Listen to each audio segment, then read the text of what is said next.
I didn't even look at her when he walked out the door. That's the part that stayed with Mara long after everything else faded. Not the lies, not the receipts, not the photographs. Just that. The way Vincent Ellsworth, a man who could silence a room full of dangerous people with a single look, walked right past his 32-week pregnant wife without a glance.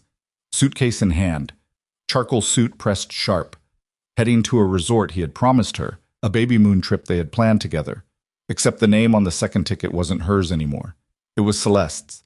If you've ever loved someone who looked through you like you were furniture, you already know what Mara felt standing at that window. And if you've ever had to smile while your heart was breaking because you needed that person to believe you didn't know, then you understand exactly why she didn't cry that morning. She had something better planned. Before we get into what happened next, and trust me, what happens in this story will leave you speechless. If you're new here, please hit that subscribe button right now and turn on notifications. Stories like this one come out every week, and you don't want to miss a single one. Drop a like if you're already hooked, and leave a comment telling me what city or country you're watching from. I genuinely want to see how far this story travels. Now let's go back to the beginning. The ultrasound photograph measured 4 inches by 3 inches. Mara had been carrying it in her coat pocket for 45 minutes by the time she reached Vincent's downtown office building. She hadn't called ahead. She hadn't told his assistant. She had simply left her prenatal appointment, the one Vincent had promised 3 times to attend, and then canceled that same morning with a 2-sentence text, and driven directly to the glass tower on Michigan Avenue, where her husband spent most of his waking hours conducting what he called business. The photograph showed a profile, a tiny nose, fingers curled near a cheek, a daughter, their daughter. Mara had sat in the parking garage for a while before going inside. Not because she was nervous, she had been to Vincent's office dozens of times. The receptionist knew her by name, the security guard on the lobby desk always asked about the pregnancy, and the elevator required a key card she still had on her keyring. What made her pause was something quieter than nerves. A feeling she couldn't name yet, something between hope and the thing that lives just on the other side of it. She had told herself, driving over, that this was going to be a good moment. She was going to walk in, show him the photograph, and watch Vincent Ellsworth, feared by men across 2 states, respected and dreaded in equal measure, look at his daughter's face for the first time and feel something real. She had rehearsed the version of him that would pull her close and say he was sorry he missed it. She had played it in her head 3 or 4 times on the drive. People do that. They script the good version because the alternative is too heavy to carry.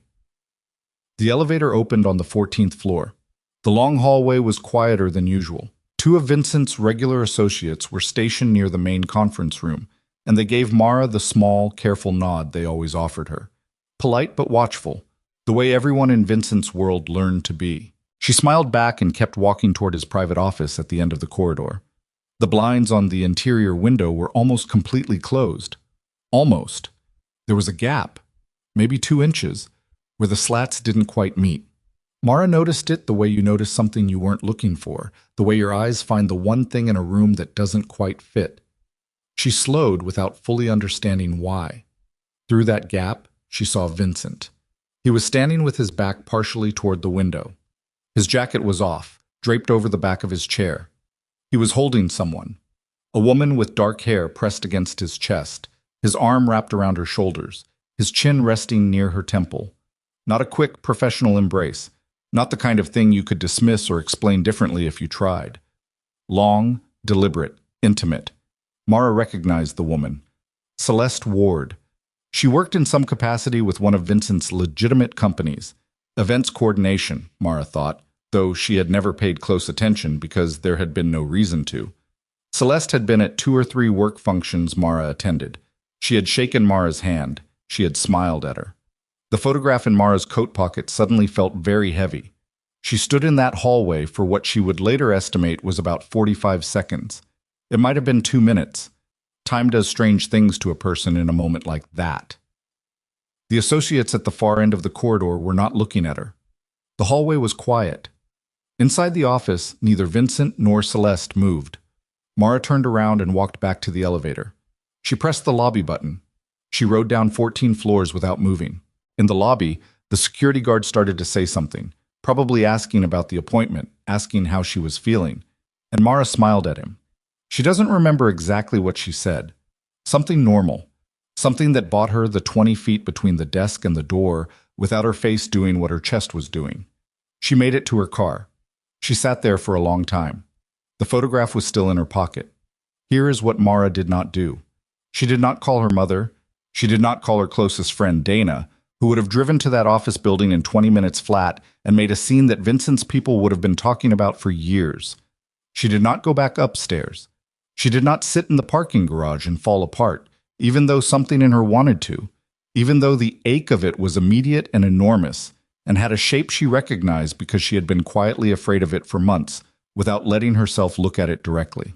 What Mara did was put the car in reverse. She drove home. She made Vincent's favorite dinner that night. Braised short ribs, roasted potatoes, the particular green salad he liked with the shaved parmesan, and the lemon vinaigrette she made from scratch. She set the table. She lit candles. When Vincent walked through the door at 7:45 and asked what the occasion was, she told him she just felt like doing something nice. He kissed her forehead. He said the food was incredible. He asked how the appointment went, and when she said fine, that everything looked good, that the baby was healthy, and they had a new photograph if he wanted to see it, he said, "That's great, babe," and reached for his phone. Mara watched him from across the table. She had heard the expression about a mask slipping, about people revealing who they really were. What she understood that night, watching her husband respond to news of his unborn daughter. The way someone responds to a weather forecast was that the mask wasn't slipping. It had never been there in the first place. Vincent wasn't hiding anything. He simply didn't consider her presence significant enough to require concealment. That was worse. In some ways, that was so much worse. She ate her dinner. She smiled when he made her laugh, because some of it was genuine. So that was the complicated part, the part that nobody warns you about, that even at the end there are still moments of something real, and you can love someone and grieve them and be furious at them and still laugh at the right joke, all at the same time. She cleared the table. She went to bed.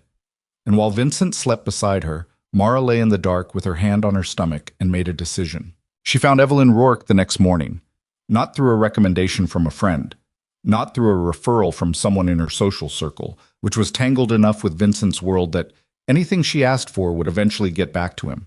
She found Evelyn through research, 3 hours of it, alone in a coffee shop in a neighborhood she rarely visited, using her personal laptop with the location settings turned off, reading bar association profiles and case summaries, and the kinds of legal forum discussions that people think no one else reads. Evelyn's name appeared repeatedly and always in a specific context: complicated divorces, high asset cases, situations involving powerful men who expected the legal system to bend around their reputations. Mara called from the coffee shop. Evelyn's assistant offered an appointment 2 weeks out. Mara said she needed something sooner.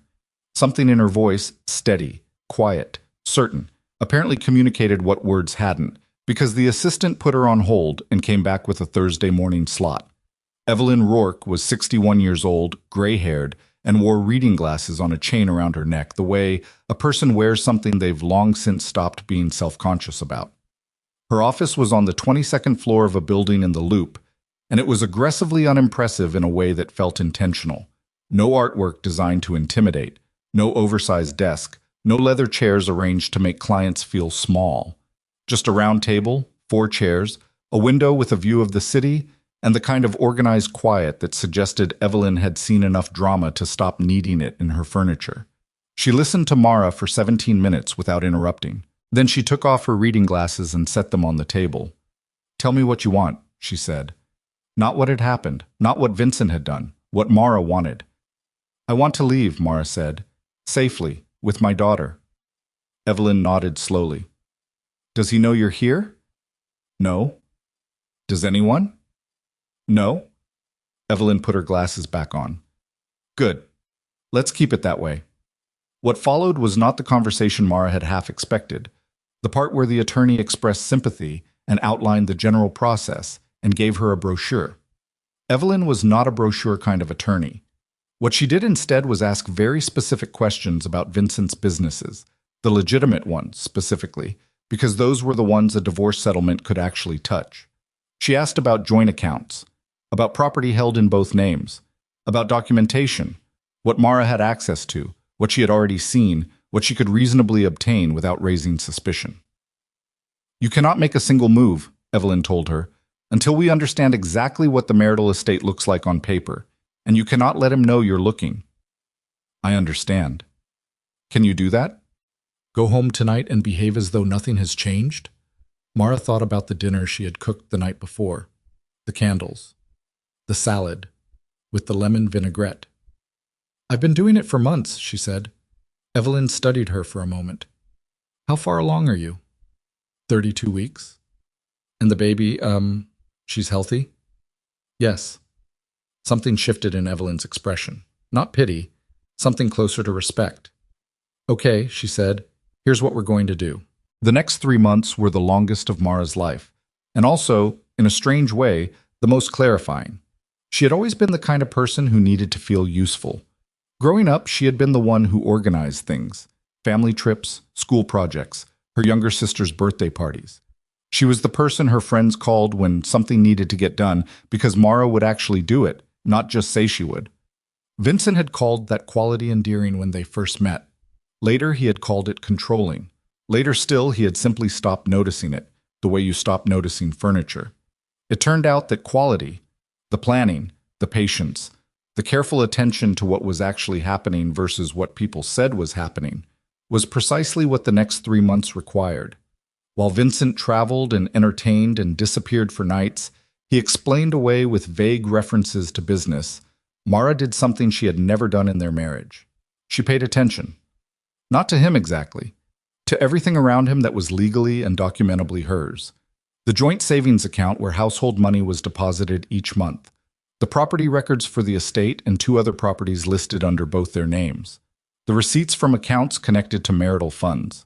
She wasn't looking for evidence of his criminal operation. She wasn't interested in that.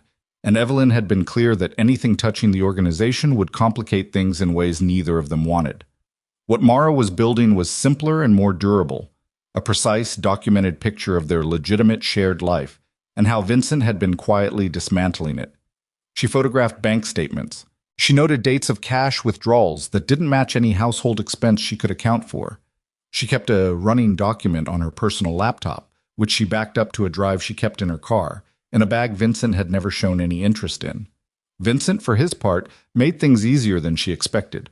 He grew careless in a way that powerful men sometimes do when they've gone too long without being challenged. Hotel charges appeared on a shared credit card, not their primary account, a secondary one that Mara had access to, but that Vincent had apparently forgotten she could see. Restaurants she hadn't been to. A spa charge in a city he'd told her he was visiting for a construction contract meeting. Small things, except that small things have a way of accumulating. She photographed all of it. Every page went into the folder. There was a night in December. Mara remembered it because it was unusually cold, even for Chicago, and the heating system in the east wing of the house had been making a sound she'd been asking someone to look at for 3 weeks. When Vincent came home at 2 in the morning and found her sitting at the kitchen island with a cup of tea, he stopped in the doorway. "You're up late," he said. He didn't sound suspicious.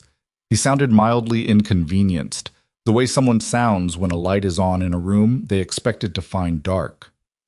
"Couldn't sleep," she said. "The baby's restless." He nodded. He opened the refrigerator. He stood there for a moment looking at it like the answer to something might be inside. "You should sleep," he said, still looking at the refrigerator. "I know." He poured himself a glass of water, drank it standing at the counter, and went upstairs. Mara sat at the kitchen island for another half hour. The folder was in her car. The backup drive was in her bag. Evelyn had reviewed the latest documentation that afternoon and said they were getting close to having what they needed. She drank her tea. She thought about the version of this marriage she had believed in, not the fairy tale version, she had never been that naive, but the ordinary version, the one she had actually wanted. A man who came home, a child who grew up with both parents in the same house, dinners that weren't performances, a pregnancy that someone noticed. She hadn't wanted much. She set down the mug. Then came the morning she opened the household account and saw the withdrawal, $2,100, from the account they had specifically designated. In a conversation she remembered clearly, a Sunday afternoon in September when they had sat together looking at nursery furniture online for their daughter's room. She sat with that for a few minutes. Then she pulled up the credit card statement she had access to. The same amount. The same date. A luxury watch retailer on Oak Street. She took a photograph of the statement. She took a photograph of the account withdrawal. She sat at the kitchen table with both images on her phone, and for a moment something fierce and quiet moved through her. Not quite anger, not quite grief, something that lived at the exact intersection of both. Then she added the pages to the folder. Dominic Caro noticed before Vincent did. He almost always did. That was what made him valuable, that lateral attention, the ability to see what was happening in a room even while appearing to focus on something else. It was a skill you developed in their line of work, or you didn't survive long enough to develop anything.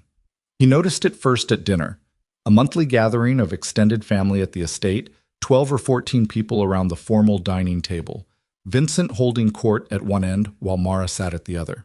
She was quiet in a way that was different from her usual quiet. Mara had always been composed, contained, the kind of woman who chose her words before she spoke them. But that night, something in the composition felt different. She wasn't withdrawing. She was watching. Later he saw it again.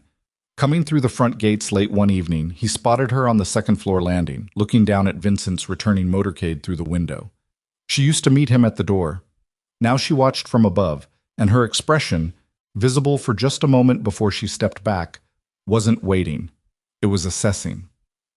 He pulled Vincent aside after the others had left that night. "Something's going on with Mara," he said. Vincent was loosening his tie. He didn't look up. "What do you mean?" "She's different, the way she carries herself. She used to ask when you were coming home. When was the last time she asked you that?" Vincent thought about it. He seemed mildly puzzled, the way a man is puzzled by a piece of information that doesn't fit the story he's already decided is true. "She's pregnant, Dom," he said. "Third trimester. She's tired and uncomfortable. What are you seeing that I'm not?" Dominic thought about how to say the next part. "She's not anxious anymore. She used to get anxious when you traveled. And now?" "Now she doesn't seem to mind." Vincent stared at him for a moment. Then he laughed. Short, dismissive, the laugh of a man who found the suggestion genuinely absurd. "She's pregnant. She isn't going anywhere." He walked away. Dominic stood there and said nothing else. He would think about that conversation for a long time afterward. The Babymoon had been Vincent's idea, which was part of what made what came later so extraordinary. He had suggested it in October, at one of his rare appearances at a prenatal appointment, sitting beside Mara in a beige waiting room and scrolling through something on his phone until the nurse called them back. He had glanced up at the brochure rack near the door, at a pamphlet about preparing for the final weeks, and said something offhand about a trip. A few days somewhere warm before everything got complicated. Mara had looked at him. He had met her eyes. "We deserve a break," he said. She had agreed. She had even let herself feel something hopeful about it. She was aware of how that sounds, given everything she knew by then, but a person can know the truth and still hope the person in front of them chooses differently. She had let herself imagine 3 days away. No office, no associates, no late arrivals at 2 in the morning. Just the two of them and the baby who would be there in 8 weeks, making a memory before everything changed. She had been far enough along in her planning by then to know it probably wasn't real. She had still let herself hope. 10 days before departure, Vincent came home from a meeting and told her the trip had to be postponed. An urgent situation with one of his construction developments. A timing issue that couldn't wait. He was sorry. They would reschedule after the baby came. Mara said she understood. She went upstairs while he made phone calls. 2 days later, she found the itinerary. Not through elaborate surveillance, through a billing alert on an account she'd had access to for years. A travel booking charge that appeared the day after the postponement. She searched the transaction detail, called the number, and asked, very calmly, about the reservation. The resort confirmed the dates. The suite Vincent had booked for them. The name on the second guest. Celeste Ward. Mara hung up the phone. She sat on the edge of the bed they still shared. She thought, with complete clarity, that this was the thing she had needed without knowing she needed it. Not the betrayal. She had already known about that for 3 months. But the audacity of it. The specific, staggering carelessness of a man who would take his mistress on the trip he'd promised his pregnant wife and simply assume his pregnant wife would accept the excuse, would wait, would be there when he returned. The assumption that she had nowhere to go and nothing to do but wait. That assumption was his fatal mistake. She called Evelyn. We need to talk about timing, Mara said. Evelyn was quiet for a moment. What happened? Mara told her. Another pause. When does he leave? 9 days. How long is the trip? 3 days? Evelyn exhaled slowly. That's our window. I know, Mara said. Are you ready? Mara looked around the bedroom. The enormous bed. The curtains she had chosen. The photographs on the wall. The small drawer in the nightstand where she had quietly moved her grandmother's earrings 3 weeks earlier, just in case. I've been ready, she said. 9 days. That was what Mara had. 9 days before Vincent's car pulled out of the gates and headed to O'Hare, where a first-class ticket to a coastal resort waited for him, and for the woman he had decided was worth the risk of everything. 9 days to move a life. She didn't panic. That surprised her a little, even in the middle of it, the absence of panic. She had expected it to feel like falling. Instead, it felt like the moment before a long exhale, when your lungs are still full and everything is suspended and perfectly, terribly clear. She called Evelyn back within the hour. I need a timeline, Mara said. Detailed. Day by day. I already started one, Evelyn said. Come in tomorrow morning, early, 7:30 if you can. I'll be there at 7. She was there at 6:53. Evelyn's office at that hour felt like a different place. No ambient noise from the building, no phones, just the low hum of the heating system and the gray winter light coming off Lake Michigan through the window. Evelyn was already at the round table with 2 cups of coffee and a legal pad covered in small, precise handwriting. She didn't comment on Mara's punctuality. She just slid one of the coffees across the table and uncapped her pen. Walk me through the house, she said. So Mara did. Room by room, every piece of furniture they had purchased together, every item she had brought into the marriage, every object with a receipt or a provenance she could document. She had been building this inventory in her head for weeks, lying awake at 3 in the morning while Vincent slept beside her, running through the mental list the way other people count sheep. The dining table, bought at auction. The bedroom furniture, selected together on a Saturday in March 2 years ago, paid for from the joint account. The nursery items, almost all of them purchased in the past 4 months, receipts saved in a folder on her phone. Evelyn wrote as she talked. What about your personal property? Evelyn asked. Things that were yours before the marriage. I have a list. Jewelry, mostly. Some furniture in the guest room that came from my grandmother's house. A few paintings. Where's the jewelry now? Divided. Some of it I've already moved to my sister's house. The pieces I wear regularly are still here. It would look strange if they disappeared. Evelyn studied her over the reading glasses. You already started moving things. Small things. Carefully. When? 6 weeks ago. A pause. You've been planning this for 6 weeks and you didn't call me? I didn't want to move too fast, Mara said. I wanted to be sure I had enough. Evelyn set down her pen. For a moment she just looked at Mara, not with admiration exactly, but with the particular expression of a person who has spent decades in rooms full of frightened women and is now sitting across from one who is something else. You have enough, Evelyn said. You've had enough for 3 weeks. Mara nodded. Okay, Evelyn said, picking up the pen again. Here's what the next 9 days look like. The logistics were enormous, not in the dramatic, cinematic way that word implies, enormous in the quiet, relentless, administratively brutal way that actually moving a life requires. Evelyn's paralegal, a young woman named Cassidy, who wore her hair in a bun and had the focused efficiency of someone twice her age, produced a spreadsheet by the following afternoon that broke the process into categories. Documented marital property, personal property, items requiring third-party verification, items that needed to remain in place until the morning of. Mara went through it line by line. She found a moving company in the western suburbs. Not one that operated in her neighborhood, not one whose trucks Vincent's people might recognize. Evelyn's team had already vetted them. Cash deposit, signed agreement, confidentiality clause that her attorney had reviewed. They could provide 6 workers and 2 large trucks, available on 48 hours' notice within the window Mara specified. She also needed a place to go. She had been thinking about this longer than she'd been thinking about anything else. Not a hotel. Too visible, too temporary, too easy for Vincent to find her once he started looking, and he would start looking. not her sister's house. Dana was fiercely loyal, but lived in a two-bedroom condo, and more importantly, Vincent knew exactly where it was. She had found the house through a property management company that handled rentals in the northern suburbs. Gated. Small by the standards she was leaving behind, but solidly built, with a yard that had enough room for a child to eventually run around in. She had leased it under her maiden name, Mara Hale, using an account she had maintained separately from the marriage. A small savings account her mother had helped her open years before she met Vincent, which she had simply never mentioned because it had never seemed relevant. It seemed relevant now. The lease was signed. The utilities were in her name. The keys were in the bottom of her hospital bag, behind the extra socks and the chapstick and the baby's first outfit, which she had packed at 30 weeks out of the particular anxiety that grips a woman who has learned not to trust that things will go the way they're supposed to. 9 days. She went home that evening and made dinner. Vincent left on a Tuesday. The night before, he had been in an unusually good mood, relaxed in the loose, expansive way he got when he was looking forward to something. He ate well.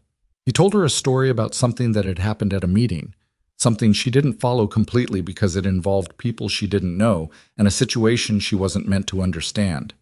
He laughed at his own punchline. He refilled his wine glass. Mara sat across the table and watched him the way she had been watching him for months now. Not with hatred, which would have been easier, but with something more complicated. There was grief in it. There was a specific kind of exhaustion that comes from loving someone who has long since stopped working to deserve it. And underneath both of those things, steady and quiet as a current, was the certainty that she was doing the right thing. He didn't notice any of it. He came to bed at 11. He kissed her temple. He fell asleep in 12 minutes. She knew because she watched the ceiling and counted. She didn't sleep.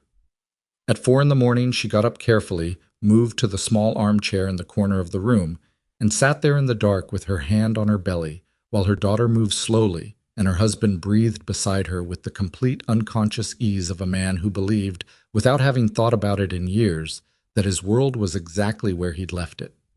At 5:30, she went downstairs and made coffee. At 7, Vincent came down dressed and ready. Charcoal suit. The watch on his wrist.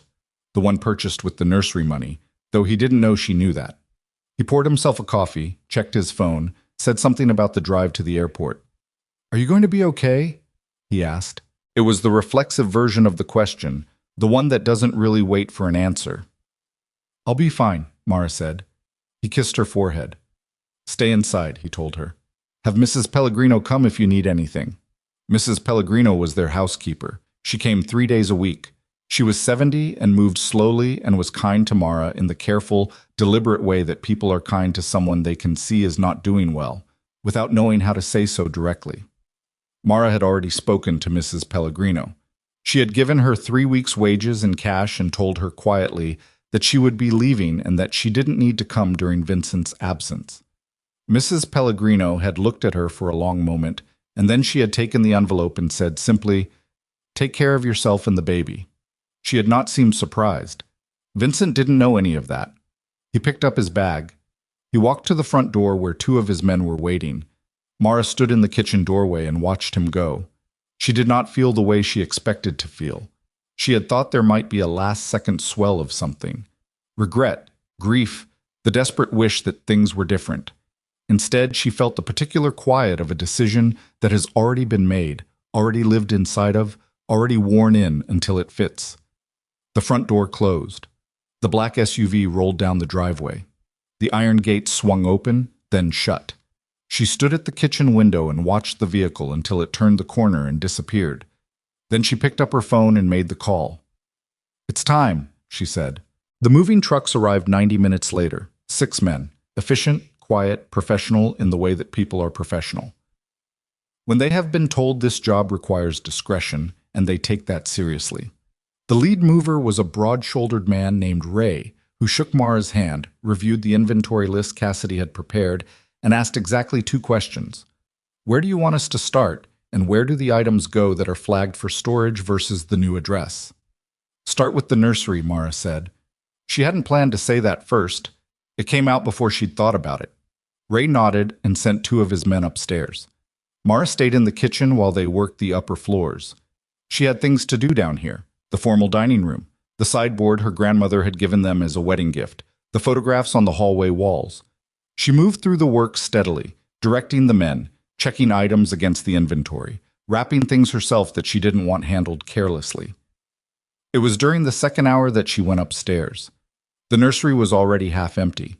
The crib had been disassembled and wrapped. The dresser was gone. The small rocking chair that Mara had bought secondhand and refinished herself over 2 weekends in October. That was gone too. What remained were the things still to be packed, a box of tiny folded clothes, a stack of soft blankets still in their packaging, and on the windowsill, a small framed photograph she had placed there the week before. It was the ultrasound. The one from the appointment Vincent had missed. The one she had carried in her coat pocket all the way to his office building. She picked it up and held it. The room around her was stripped to its bones. Bare walls, pale rectangles where furniture had stood. The particular hollow sound of a space that has been emptied. A space she had painted herself on a weekend in September, standing on a step stool at 30 weeks pregnant, because she had been so certain it would be done before Vincent got around to organizing anyone else to do it.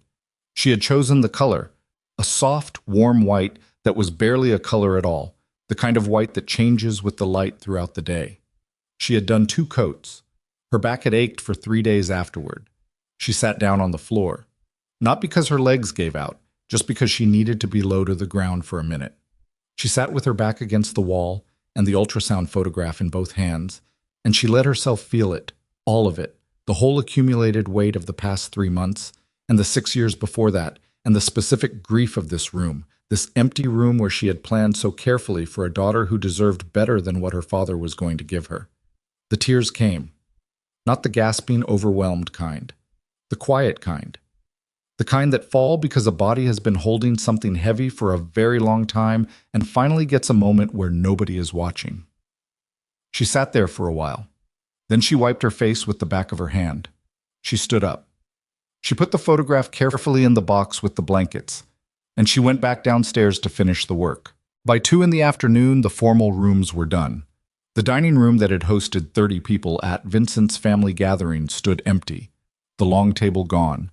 The chairs gone, the heavy sideboard removed and loaded. The living room retained only the furniture that had been Vincent's before the marriage. 2 chairs, a lamp, the television on the wall. Everything jointly purchased or brought in by Mara was gone. The home office retained his desk, his filing cabinets, his personal effects.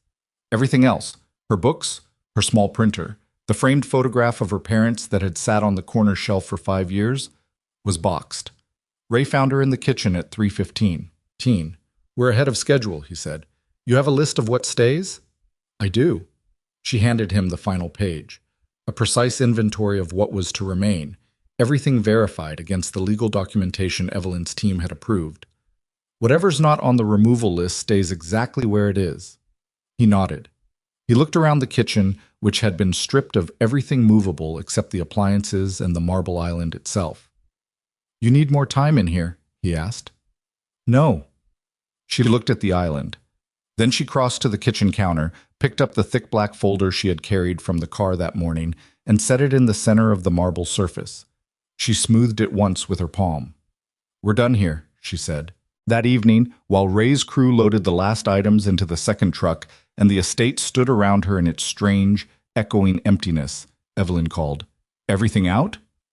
"Everything on the list," Mara said. "Any issues?" "No, smooth." A pause. "How are you?" Mara leaned against the kitchen doorframe and looked down the long central hallway. The house had a particular quality now, not just empty, but evacuated, like a space that has been holding its breath and finally stopped. The marble floors reflected light from the fixtures that remained. The crystal chandeliers still hung above 2 rooms that contained almost nothing. The effect was strange and beautiful in a cold way. "I'm tired," Mara said. "That's fair," Evelyn said. "Get some rest tonight. You'll feel better when you wake up in your own place." Your own place. The phrase settled something in Mara's chest. "I need to tell you something," Mara said. "Tell me." "When he calls, and he's going to call the minute he walks through that door, I need you to be reachable." "I'll have my phone on," Evelyn said. 24 hours. He's going to be angry." "Yes." "He's not going to understand that angry doesn't work anymore." Another pause. longer this time. He's going to have to learn. Mara pushed off the doorframe. She walked one more time through the empty rooms, not out of sentiment, not looking for anything she'd forgotten, but because she wanted to feel the finality of it. The dining room, the living room, the hallway with the pale rectangles on the walls where photographs had hung. Upstairs, the nursery, its bare white walls catching the last gray winter light through the windows. She stopped in the doorway of the master bedroom. Their bed was still there, Vincent's, purchased before the marriage.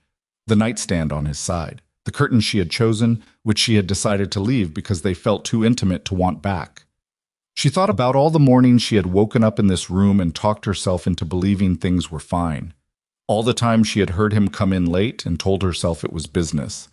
All the ways she had bent her own perception to fit the story she needed to believe, because the alternative was this: standing in an empty house, 32 weeks pregnant, with a folder on the kitchen island and a new set of keys in her pocket. She thought, I should have done this sooner. Then she thought, I did it when I was ready. Both things were true. She turned off the bedroom light. She walked down the stairs and through the kitchen. She picked up her hospital bag from beside the door. She did not look back.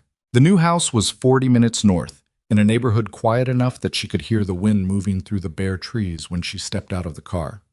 Her headlights swept across a modest driveway, a front door she had only unlocked twice before during brief walkthroughs, a yard that was shapeless and dark at this hour. She got her bag from the trunk. She unlocked the front door. Inside, the furniture that had been delivered 2 hours earlier was positioned roughly where she'd described it in the layout she'd sent Cassidy. Not perfect. The living room couch was angled wrong, and there was a box in the hallway she'd have to deal with tomorrow. But the nursery was done.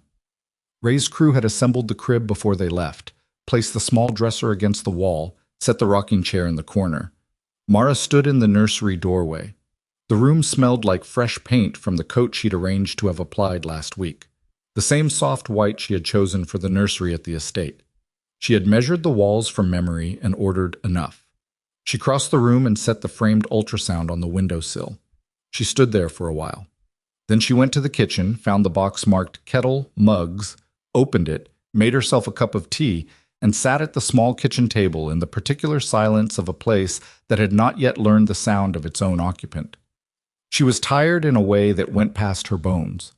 But the tea was hot, and the house was hers, and outside the bare trees made a sound like the beginning of something. Vincent's car reached the estate at 4:19 in the afternoon the following day. The trip had ended a day early, not because of anything Mara had arranged. Celeste, it turned out, was not a graceful traveler. She had argued with Vincent on the second morning about something trivial: the dinner reservation, the spa appointment, whether he was checking his phone too much. By evening, the suite was cold and Vincent had drunk too much on the terrace alone. He had woken the next morning with a specific kind of restlessness that he recognized as irritation with himself, though he was not inclined to examine it too closely, and had told Celeste they were leaving. She had not taken that well. By the time his car pulled through the estate's iron gates, Vincent Ellsworth was tired and mildly hungover, and in the particular mood that follows an experience that was supposed to be enjoyable and wasn't. Dominic had driven. He always drove on returns from trips, managing the handoff, making sure the transition back to routine was smooth. It was one of the things Vincent relied on without ever acknowledging, the way Dominic managed the seams of his life. Now Dominic got out of the car first. He pushed through the front door. He stopped. The silence hit him before anything visual did. The particular silence of a space that is no longer inhabited, that has lost the ambient background hum of a lived-in place. Then his eyes adjusted and he saw it. The hallway, stripped of its photographs, bare rectangles on the paint. The living room through the archway, gutted to its bones. He stood very still. Then he heard Vincent's footstep on the marble behind him.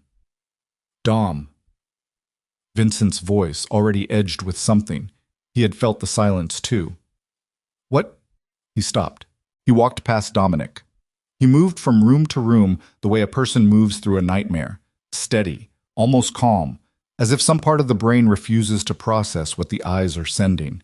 The dining room, empty. The living room, gutted. The hallway, bare. He walked up the stairs without speaking. The nursery. The master bedroom, partially stripped. He came back down and stood in the kitchen. On the marble island, the folder. He didn't pick it up immediately. He stood there and looked at it. Dominic stayed in the archway. Vincent's phone was already in his hand. He didn't remember reaching for it. He dialed. Mara answered on the second ring. "Where are you?" His voice was low, very quiet, the kind of quiet that usually preceded something loud. "Read the folder," she said. He opened it. He went through it slowly, slower than she would have expected, given his temperament. The divorce petition, the financial documentation, page by page, the hotel receipts, the account withdrawals, the photographs, then the resort itinerary with Celeste's name printed cleanly across the top. His jaw tightened. When he finally spoke again, his voice had dropped to something barely above a murmur. "You planned this. You planned this behind my back. Read the rest," Mara said. "I don't need to read the rest." The quiet was breaking. She could hear it. "You emptied my house, while I was—" He stopped himself. "While you were where?" Mara said. Silence. "Come home," he said. "No." "Mara." The word was a command with a thin layer of something else underneath it, something that might have been, in a man who had more practice with it, a plea. "No, Vincent. I'm telling you to come home." "I know you are." Another silence. Longer. She could hear him breathing. "You think I can't find you?" "You can find me," she said. "My attorney will be reachable at any hour. Everything goes through her from this point." "You have a lawyer." Not a question. "I have a very good lawyer." He said nothing for a moment. She heard something, a sound she couldn't identify, a controlled exhale, maybe his hand against the marble island. "You can't do this," he said finally. "I already did," Mara said. And the line went quiet.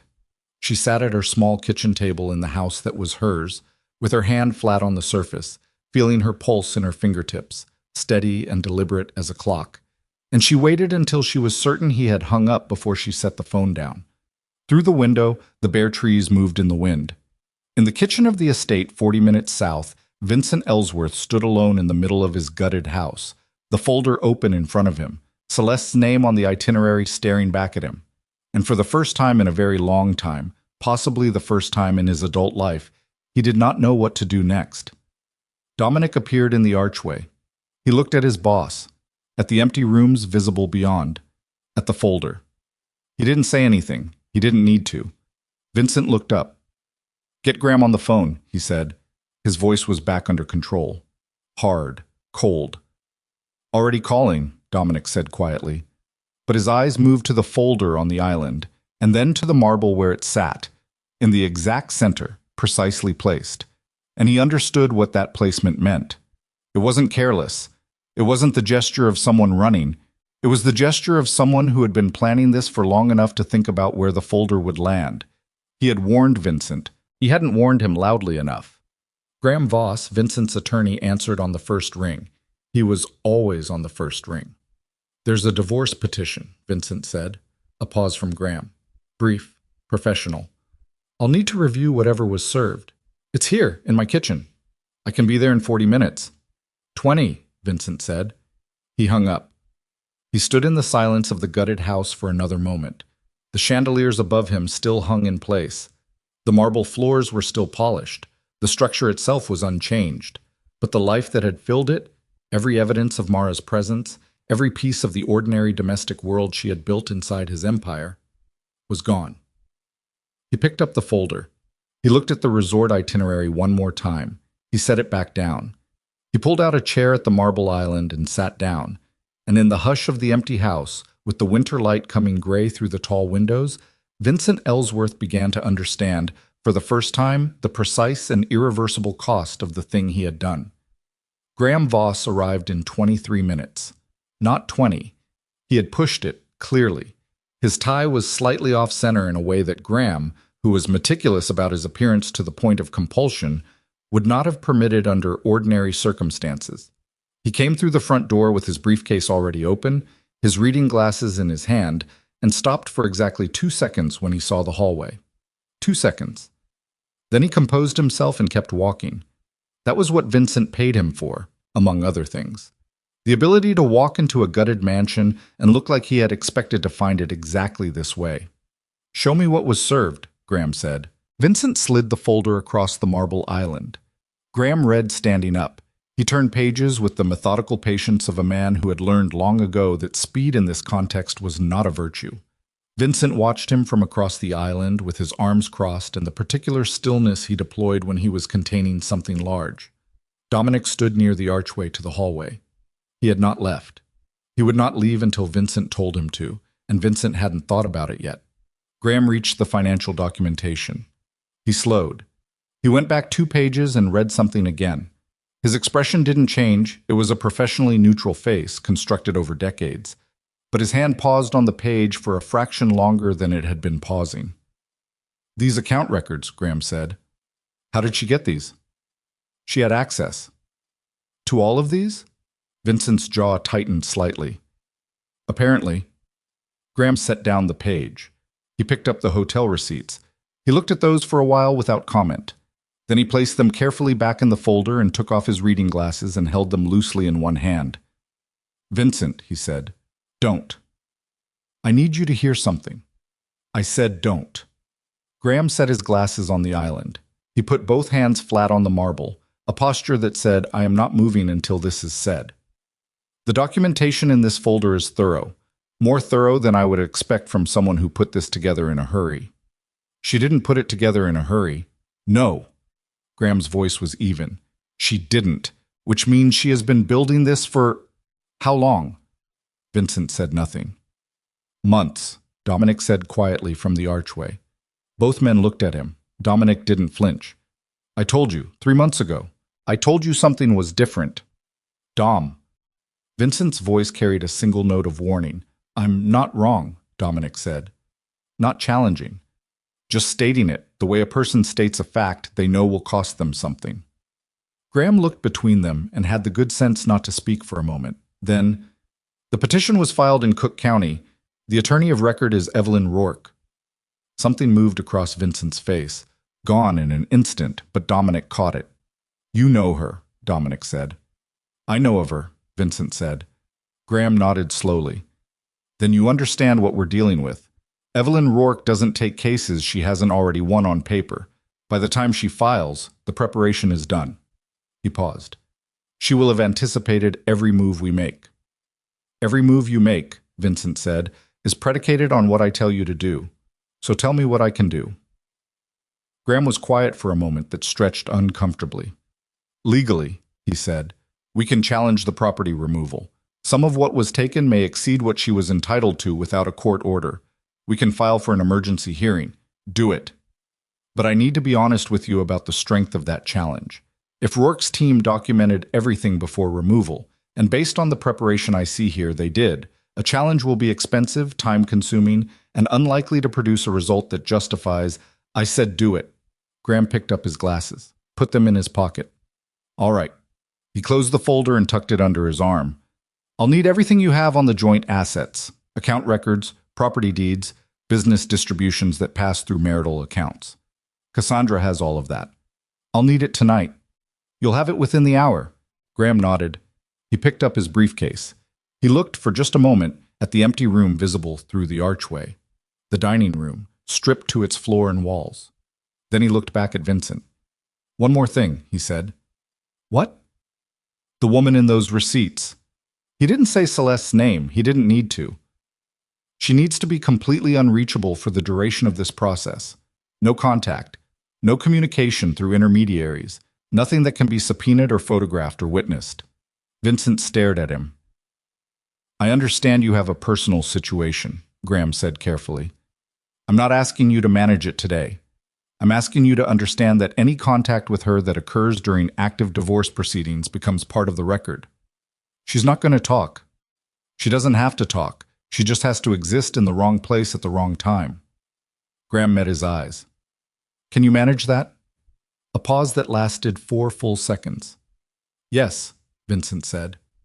Graham left. The house settled back into its silence, and Vincent stood in the kitchen with the empty rooms around him, and Dominic did not move from the archway. "Go home, Dom," Vincent said. "You sure?" "I'll call you in the morning." Dominic straightened. He pulled his coat on. He walked toward the front door and stopped once, hand on the frame, without turning around. She wasn't wrong to leave, he said, quietly, almost to himself. He walked out before Vincent could respond. The emergency motion Graham filed the following morning was precisely what Evelyn had anticipated. She was in her office at 7:15 when her paralegal sent her the filing notification. She read it at her desk with her coffee, turning through the pages with the calm of someone who has seen the same argument structured 17 different ways and knows which version this is. Then she called Mara. "He filed," she said. Mara was quiet for a moment. "For what?" "Emergency motion challenging the property removal. His attorney is arguing that the removal exceeded your entitlement without a court order." She paused. "It's the move I expected. It's also the move I prepared for." "What do we do?" "We respond. Every item on that removal list has documentation, purchase receipts, account records, ownership verification. Cassidy has been building the response file for 3 weeks." Another pause. "Mara, I want you to be ready for something." "What?" "This motion is not really about the property." Mara was quiet. "It's a test," Evelyn said. "He's testing whether you'll respond to pressure by making contact, by negotiating outside of channels. He wants you to call him." "I'm not going to call him." "I know, but you need to be ready for the pressure to escalate before it decreases. His attorney will push hard on this motion. There may be a hearing within the week. You'll need to be present." "I'll be there." "And Mara," Evelyn's voice shifted slightly. "How are you feeling, physically?" "Tired. The baby's fine. My OB appointment is Thursday." "Good. Tell me after." She hung up. Mara sat at her small kitchen table in the quiet house with the phone in her hand. Outside, the morning was gray and cold, the kind of flat winter light that made everything look temporary. She could hear the refrigerator running. Somewhere in the yard, a bird made a sound and then stopped. She got up. She made herself breakfast. She was not going to call him. The pressure arrived, as Evelyn predicted, not from Vincent directly, but from the periphery, from the landscape of people who surrounded his life and by proximity surrounded hers. The first call came from Vincent's mother, Renata Ellsworth, at 8:40 on a Wednesday morning. Mara saw the name on the screen and held the phone for 3 rings before she answered. Renata was 72 years old, small, immaculately dressed, and possessed of a particular quality that Mara had spent 6 years trying to accurately describe. She was not cruel, but she had constructed an architecture of loyalty around her son so total and so long-standing that she had lost the ability to see him clearly, or perhaps had never had it. "Mara." Her voice was composed, grief-adjacent but controlled. "I think we need to talk." "There's nothing to talk about outside of the legal process, Renata." "That's not..." A breath. "You're keen, my granddaughter." "I know. Whatever Vincent has done, Renata. Families work through things. People make mistakes. You know his life is complicated. You've always known that." "I'm going to stop you," Mara said. Her voice was even, not cold, just fixed. "I've known about his complications for 6 years. I've accommodated them. I've rearranged my life around them. What I won't do is accommodate a husband who took his mistress on the trip he planned for me while I was 8 months pregnant." She stopped. "That is not a complication. That is a choice." Silence. "He loves you," Renata said, quieter now. "In his way. I know he does. In his way." A pause. "That's the problem." She ended the call. Her hands were steady. She noted that with a kind of detached interest, that she had expected them to shake, and they didn't.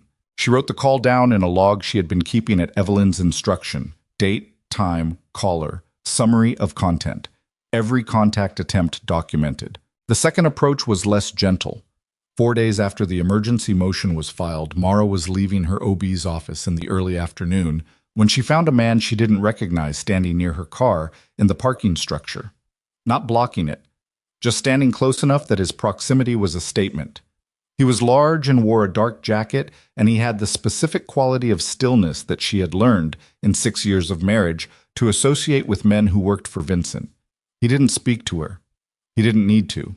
She got in her car, locked the door, and called Evelyn before she started the engine. "A man was standing by my car," she said. Outside Dr. Hartley's office. Evelyn's response was immediate. Did he threaten you? No, he was just there.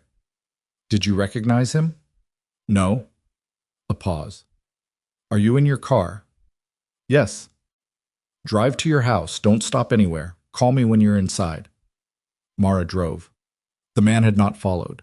She checked 3 times, the way you check when you've been taught to notice things, and there was nothing behind her that stayed. She reached the house, locked the front door, and stood in her hallway with her coat still on and her heart moving faster than she would have liked. She called Evelyn. I'm inside. Good. Evelyn's voice was controlled but had lost its usual composure by 1 degree. This changes something. What does it change? We need to accelerate the timeline on the mediation request. Right now, we're in a posture where we wait for his motion to be heard and respond. I don't want to wait anymore. A pause. He's trying to make you feel watched, monitored. He wants you to feel like you can't move freely. It's working, Mara said, then almost immediately, but not in the way he wants it to. What do you mean? Mara took off her coat. She hung it on the hook by the door. She looked at the ultrasound photograph visible through the nursery doorway. He just told me he's scared, she said. Scared men make mistakes. I want to be ready when he makes his. A pause on Evelyn's end. I'll file the mediation request tomorrow morning, Evelyn said. The mistake came from Celeste. Not directly. Not in the way that could have been predicted or prevented. It came through a channel so ordinary that it almost felt inevitable in retrospect, the way most catastrophic mistakes do, not arriving with sirens but walking in through the unlocked back door. Celeste Ward had, it emerged, a close friend named Petra, who worked as a stylist and maintained a moderately popular social media presence. Petra was indiscreet not out of malice, but out of the particular thoughtlessness of a person who has never had to consider the weight of information. She posted a photograph, a restaurant, a candlelit table, 2 glasses of wine, the corner of a woman's sleeve. The caption referenced a dinner with a friend who was going through something. The photograph itself was nothing, but Petra's account was public, and among the people who looked at it, through a chain of connections that took Evelyn's paralegal Cassidy approximately 40 minutes to trace, was a journalist named Fen Nakamura, who covered Chicago society and the intersection of money and reputation in the way that a certain kind of journalist covers it, carefully, specifically, and with a memory for detail that lasted years. Fen had been aware of Vincent Ellsworth for a long time, not because of anything he could print. Vincent's legitimate businesses were dull, and his illegitimate ones were too dangerous to approach without significantly more than rumor. But a divorce was different. A divorce was public record. A divorce involving a high-profile figure and a pregnant wife and a mistress was, in the specific arithmetic of Fen's profession, exactly the kind of story that wrote itself. He made a call to Evelyn's office. Then he made a call to Graham Voss's office. Then he published nothing. He waited. He was very good at waiting. What Fen's inquiry did, before a single word was printed, was shake loose something Evelyn had not anticipated, a variable she had not calculated because she had no reason to know it existed. Graham Voss called Vincent at 11:40 on a Thursday night. We have a problem, Graham said. Tell me. There's a journalist asking questions. Nakamura from the Tribune City desk. He's connected dots between the divorce filing and the resort trip. Vincent was silent. Someone talked, Graham said. Who? I don't know yet, but it's sourced. He has specifics. The resort. The dates. The name on the reservation. A long pause. Celeste. I don't know that for certain. I do.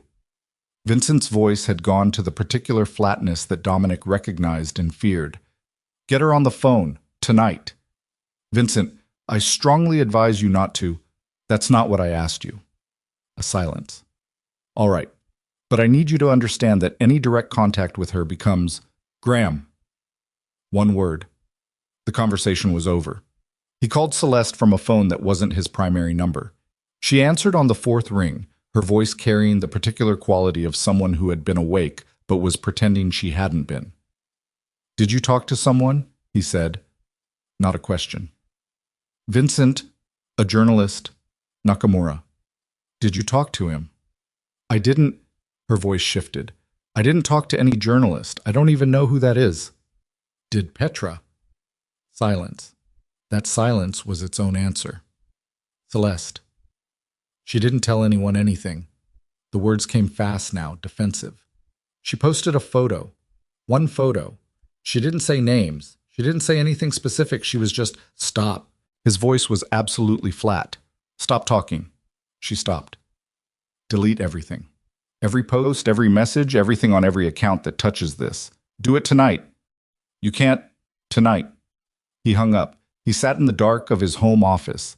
He had been sleeping at the estate since Mara left, in the partially stripped master bedroom, which he told himself was practical and did not examine further, and he stared at the wall for a while. Then he called Dominic. There's a journalist, he said when Dominic picked up. Dominic was quiet for a moment. About the divorce? About the resort? The dates? Celeste's name. How? Celeste's friend. Social media. Another. Longer. Dom. Something in Vincent's voice that Dominic had heard perhaps twice in 10 years. Not quite desperation.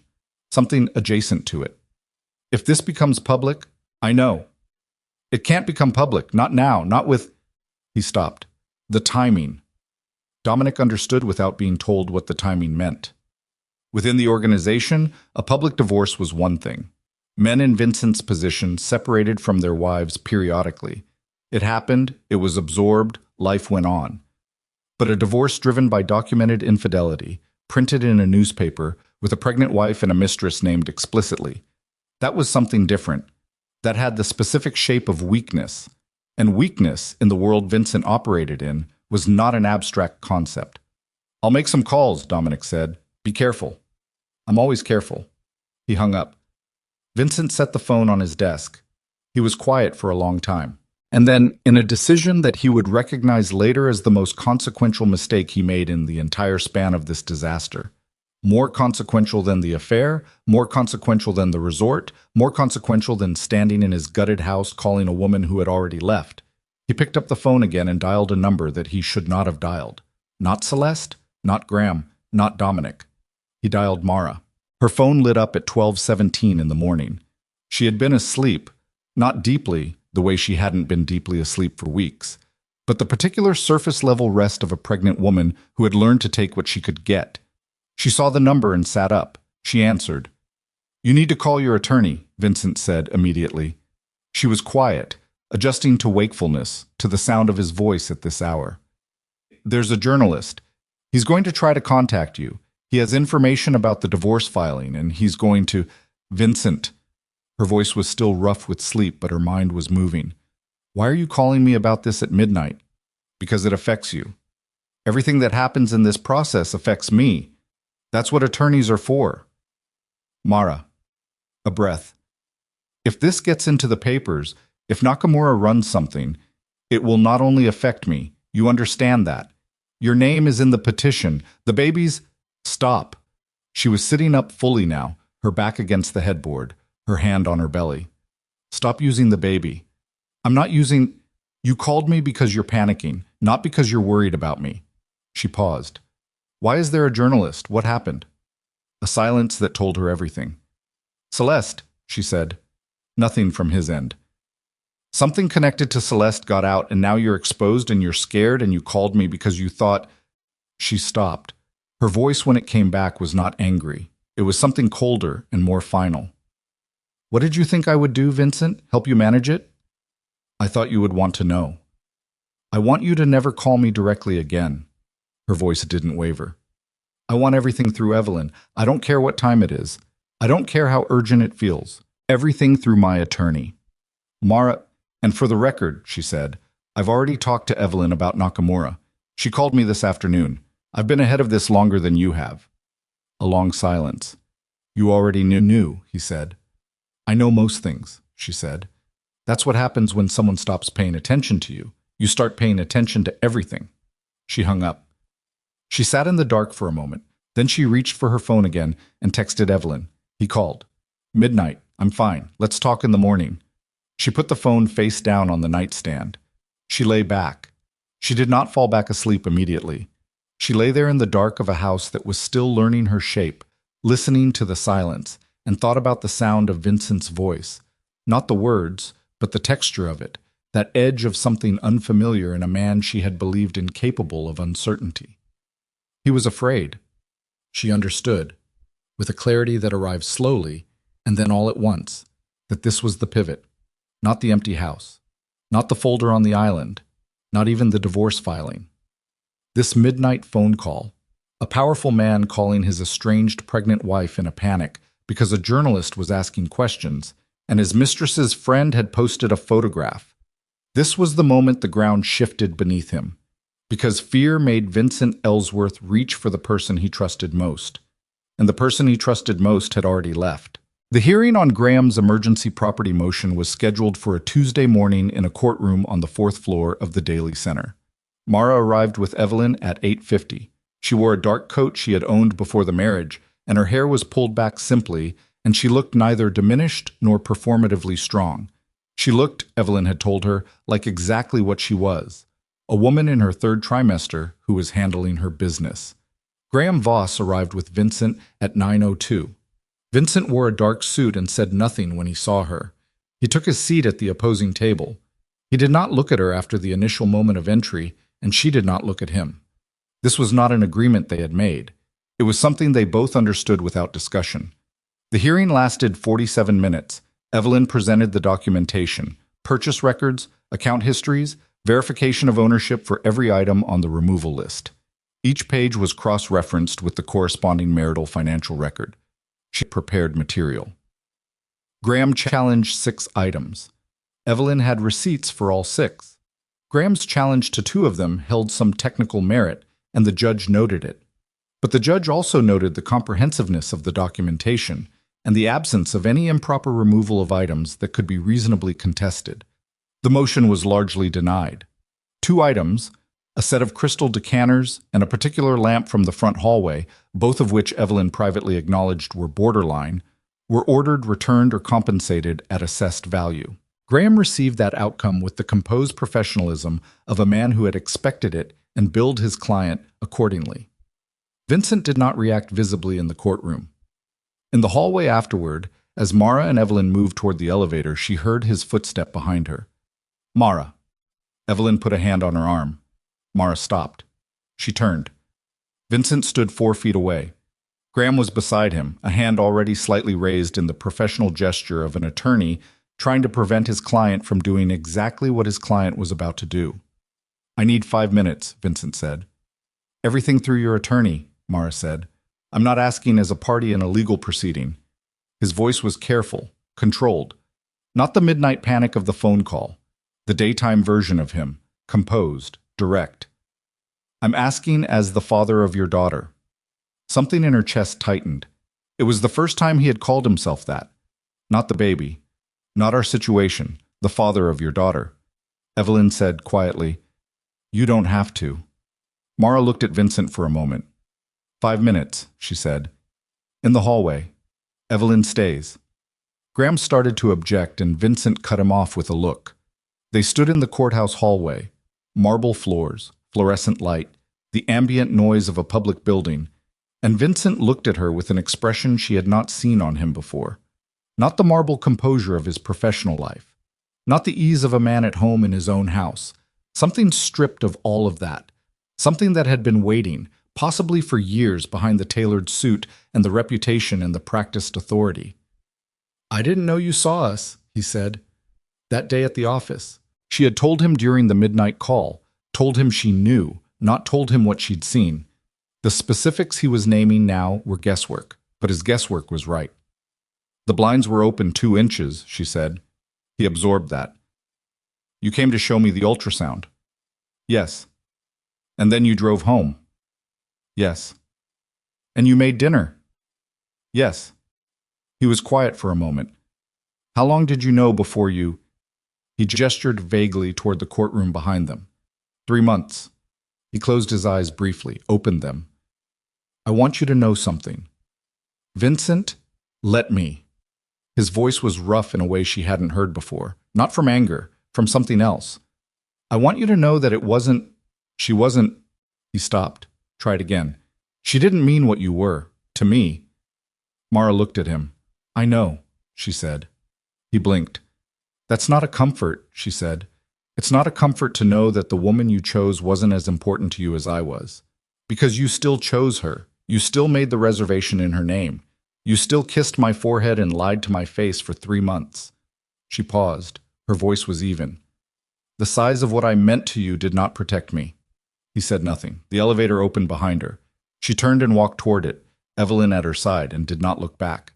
But in the elevator, as the doors closed and the floor dropped away beneath her, she felt it. The specific internal rupture of a woman who has said exactly the right thing and still wishes none of it had ever been necessary. What happened next was not something Evelyn had prepared for, not because she had failed to anticipate it, but because it came from a direction that none of the legal preparation could have addressed. 3 days after the hearing, Cassidy called Evelyn's personal cell at 6 in the evening. I found something, Cassidy said.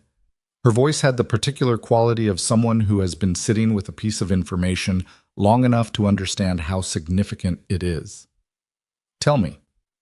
The account Mara identified, the household fund, the nursery withdrawal. Yes. I was cross-referencing against the full marital asset disclosure, the one Graham's office submitted as part of the hearing record. A pause. There's a discrepancy. Evelyn was quiet. What kind? A property. Small. A residential property in the western suburbs, purchased 14 months ago. It's not in the disclosure. Silence. It was purchased through a legitimate LLC, construction-related, part of Vincent's above-board portfolio. But the initial capital came from a joint account, marital funds. Evelyn sat with that for a moment. How much? The property is assessed at $460,000. The capital contribution from the joint account was $220,000. Another silence. Cassidy, Evelyn said carefully. I know, Cassidy said, because this changed the shape of everything, not because of the amount, though the amount was significant, but because a property purchased with marital funds and omitted from the financial disclosure was not an oversight.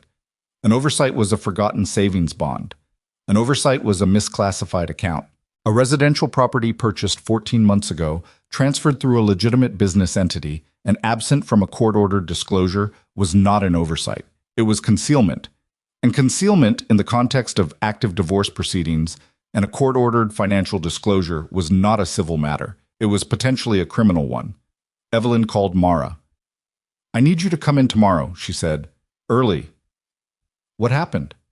We found something, Evelyn said, and I need you to be prepared because this is going to change the direction of this case significantly.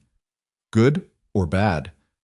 A pause that lasted exactly long enough to confirm what Mara had already guessed. It depends entirely, Evelyn said slowly, on what Vincent Ellsworth decides to do next. Mara stood in her kitchen in the quiet house with the phone pressed to her ear and felt the specific sensation of a situation she thought she understood, revealing a deeper layer. A floor beneath the floor she'd been standing on, dropping away, and below it another one, and the particular vertigo of realizing that what you had prepared for was not the whole of what was coming. Evelyn's office at 7 in the morning had a different quality than it did at any other hour. The building was mostly empty, the cleaning crew long gone, the other firms on the floor not yet arrived. The hallway outside was silent. The city below was the color of pewter, low clouds sitting on the lake, the kind of February morning that made Chicago feel like a place that had decided to stop being pleasant and was simply enduring. Mara had driven herself. She had not told anyone she was coming, not her sister, not Dana, because there was a quality to this particular summons, the specific weight in Evelyn's voice, that she needed to carry alone until she understood what it meant. She was in the elevator at 6:51. Evelyn and Cassidy were both already there. Cassidy had a laptop open and 3 printed documents arranged in a row on the round table. Evelyn had coffee but hadn't touched it. She was standing at the window when Mara came in, hands clasped behind her back, looking at the lake. She turned when she heard the door. Sit down, she said. Mara sat. Evelyn came to the table. She did not sit. She stood at the edge, one hand resting on the back of a chair, and looked at Mara with the expression of a person who is measuring how much truth the person across from them can absorb at once. Talk to me, Mara said. Evelyn nodded at Cassidy. Cassidy turned the laptop around. On the screen was a property record. Address, assessed value, purchase date, ownership entity. 14 months ago, Evelyn said, a residential property in Elmhurst was purchased by a limited liability company called Meridian Build Group. Meridian is one of 3 legitimate construction-related LLCs connected to Vincent's above-board business portfolio. The purchase price was $460,000. Of that, $220,000 came from a joint savings account you and Vincent held together. Mara looked at the screen. The property appears nowhere in the financial disclosure Graham Voss's office submitted to the court last week, Evelyn continued. It does not appear in any of the marital asset records Vincent's legal team provided. Mara was quiet for a moment. Meaning they hid it. Meaning it was omitted from a court-ordered disclosure. Evelyn's voice was careful. Whether that omission was intentional is a legal question. Given the amount, the method of transfer, and the timing, it is very difficult to argue it was accidental. What is the property? Cassidy pulled up a second document. Property records. A 3-bedroom house, modest lot, no distinguishing features. It's residential, Cassidy said. Not commercial. Not connected to any active construction project. The LLC owns it outright. As of last month, the utilities are running, which means someone is occupying it. Mara looked at the address. Elmhurst. About 30 minutes from the estate. She looked up. Who lives there? She said. Cassidy looked at Evelyn. Evelyn said, We don't know yet. We have a request in with a private investigator I've worked with before. We should have more information by this afternoon. Mara sat with that. Celeste, she said. Not a question. It arrived fully formed, with the particular weight of something she had sensed without being able to name. We don't know that, Evelyn said. You suspect it. A pause. I think it's a possibility we have to be prepared for. Mara looked at the property record on the screen. $220,000 of marital funds. A house in the suburbs. Utilities running, someone occupying it. 14 months ago, which meant before she had ever seen Vincent through those half-open blinds, before she had known anything with certainty, before she had started building the folder. 14 months. She did the arithmetic without meaning to. Her pregnancy was now at 34 weeks. Conception was approximately 8.5 months ago, which meant the house had been purchased 6 months before her daughter was conceived, which meant that whatever this house represented, it had been happening during a period when Vincent was still sleeping beside her, still having dinner with her, still participating in the ordinary mechanics of a marriage she had believed, with whatever complicated qualifications, was real. She felt the floor drop. Not metaphorically. A physical sensation, a vertigo that moved from her stomach upward that she had to breathe against. Mara. Evelyn's voice. I'm fine, she breathed. I'm fine. We don't know what the property means yet. I know. Another breath. I know we don't know. She put her hands flat on the table. The cool of the surface helped. What does this do to the case? Evelyn sat down. If the property was purchased with marital funds and omitted from the disclosure, we file a motion for sanctions and amend the asset discovery to include it. The assessed value, the marital portion specifically, becomes part of the settlement calculation. That number goes up significantly. She paused. But that's the civil dimension. What's the other dimension? Omitting an asset from a court-ordered financial disclosure is potentially perjury. It depends on how the disclosure was certified, whether Graham signed off on it as complete. If he did, and this property was knowingly excluded, we are potentially looking at a contempt finding and, in an extreme scenario, referral to the state's attorney. Mara stared at her. Graham would have known. Not necessarily. An attorney is reliant on what his client discloses. If Vincent didn't tell him about the property, Graham would have known, Mara said again. Quieter. Evelyn held her gaze for a moment. That's a possibility, she said finally. The room was quiet. Mara looked at the documents on the table. The property record, the account transfer, the assessed value. She thought about Vincent sitting across from her at dinner, Vincent kissing her forehead, Vincent telling her to stay inside while he handled things. She thought about a house in Elmhurst with the utilities running and someone living in it and $220,000 of money she had helped earn funding its existence. She thought about how much she had not known. Find out who lives there, she said. The investigator will... Today, Mara said. I need to know today. Graham Voss found out about Cassidy's discovery at 10:47 that morning through a channel Evelyn had anticipated, but Graham clearly hadn't expected her to use. A formal discovery demand filed electronically with the court, time-stamped, attached to a motion to compel full financial disclosure and to amend the existing record to reflect the omitted property. Graham's office called Evelyn's office at 11:03. "We need to talk," Graham said. "We are talking," Evelyn said. "Not on the record. Off the record. Attorney to attorney." "Everything is on the record from this point, Graham." Her voice was pleasant. "You know that." A pause. "My client was not aware that property was being treated as a marital asset. Your client purchased it with $220,000 from a joint account 14 months ago. The transfer is in the bank records, which were part of the discovery request I submitted 3 weeks ago, which your client's team provided in full. The account is there. The withdrawal is there. The destination is traceable." A pause. "Graham, I'm going to be honest with you. Whatever the explanation is for this property, it needs to be provided to the court in the amended disclosure. That's not negotiable." Silence. "My client will need time to provide a full accounting." "Your client has 48 hours, Evelyn said. "After that, I file the sanctions motion." She hung up. She called Mara immediately. "Graham just confirmed they're aware we found it," she said. "He asked for time. I gave him 48 hours. "He'll use the time to build a story," Mara said. "Yes, which is why I need the investigator's report before that story arrives." The report came at 3:17 in the afternoon. Cassidy brought it to Evelyn's office, where Mara had spent most of the day at the round table, working through paperwork and waiting. Cassidy set the printed report on the table and stepped back. Evelyn read it first. Her face did not change while she read, but when she finished, she set it down and was quiet for a moment before she pushed it across to Mara. Mara read it. The property was occupied. The occupant, confirmed through utility records and 2 days of prior surveillance, the investigator had conducted before this specific request. The investigator had been watching Vincent's associated properties for 3 weeks. One of several precautionary measures Evelyn had put in motion early, and not mentioned, was not Celeste Ward. The occupant was a woman named Renata Cassin, 44 years old. No connection to Vincent's businesses, legitimate or otherwise, that the investigator had been able to establish. A name Mara did not recognize. A face in the attached photographs, taken from a distance, from a public street, that she had never seen.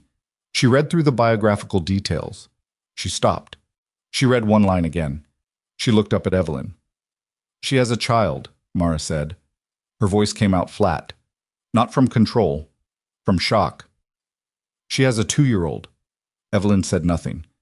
"A 2-year-old child living in a house purchased with our money 14 months ago. Mara set the report down. Her hands were not steady now. She pressed them against the table. "Evelyn." "I know." "Is it his?" A silence that lasted 5 full seconds. "We don't know that," Evelyn said carefully. "The investigator has no information establishing paternity. What we know is that this property exists. The occupant is a woman with a young child, and the property was purchased with marital funds."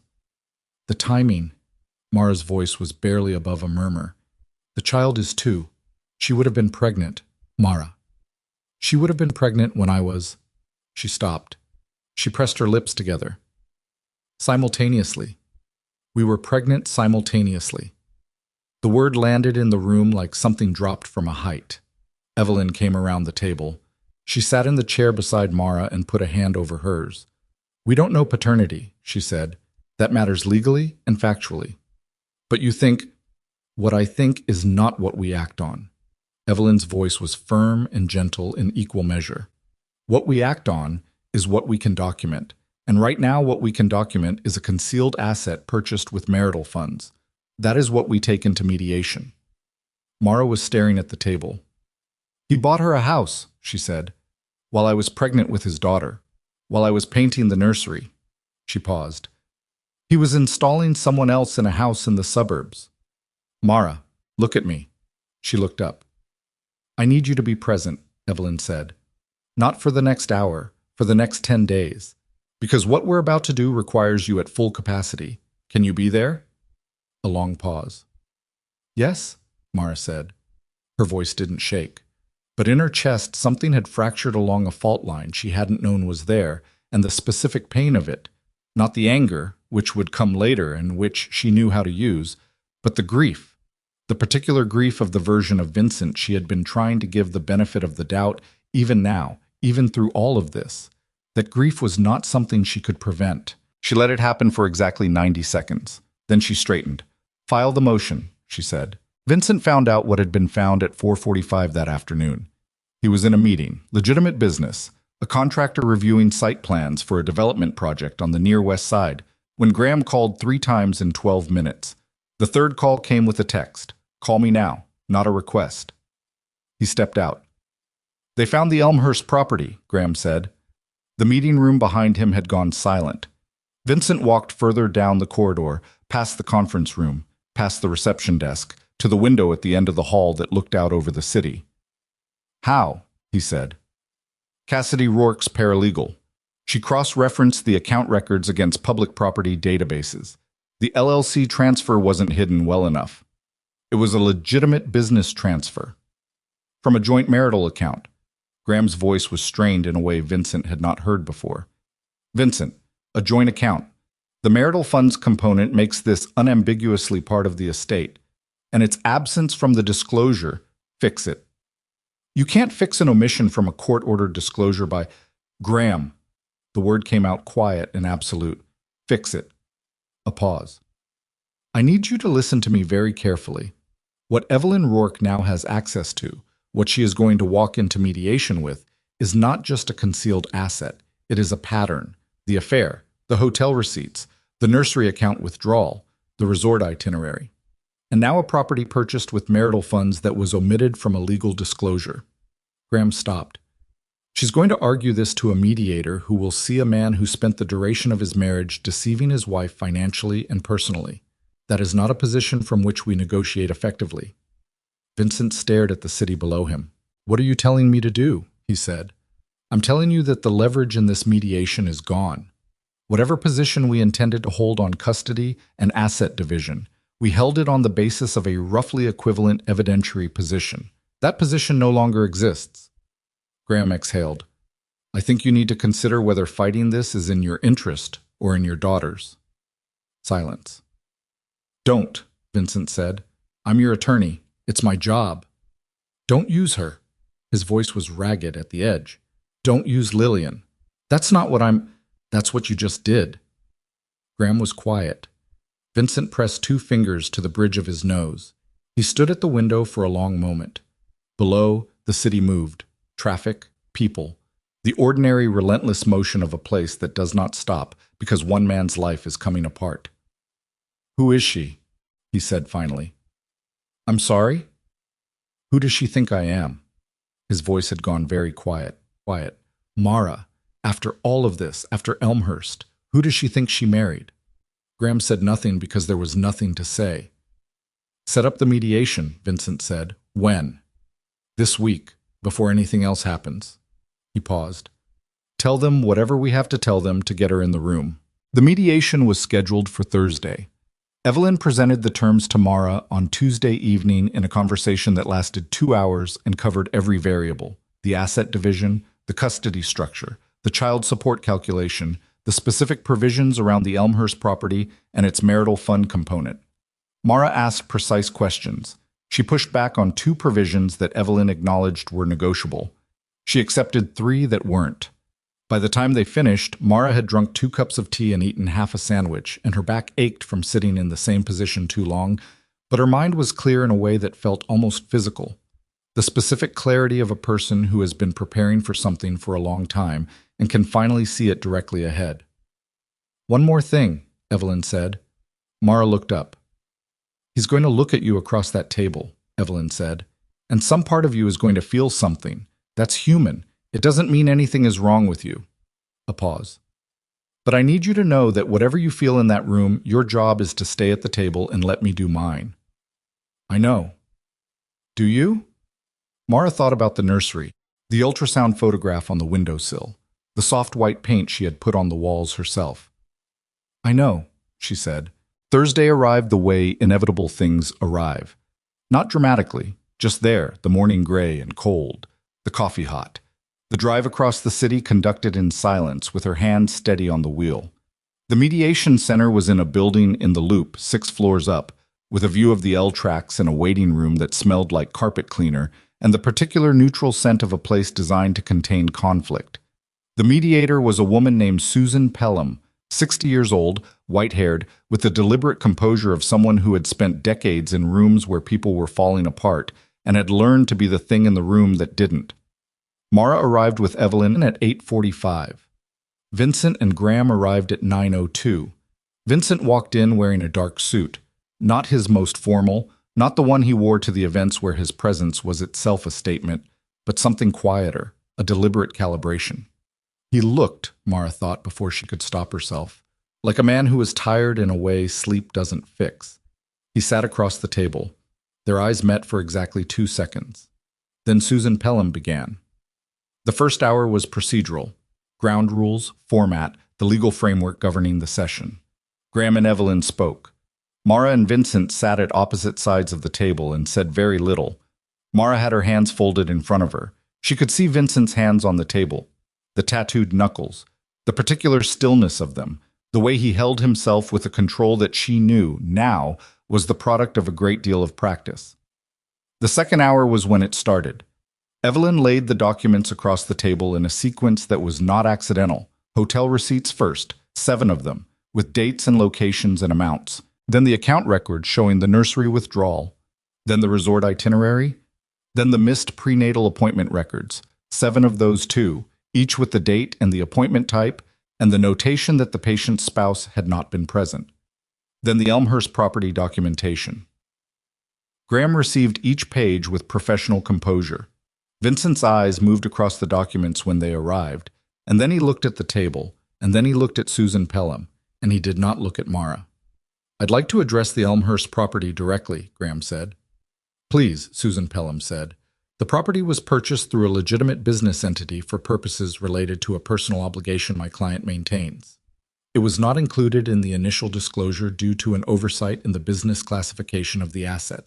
We are prepared to include it in the amended disclosure and to calculate the marital fund contribution as part of the overall asset settlement." "A personal obligation?" Evelyn said. Her voice was perfectly neutral.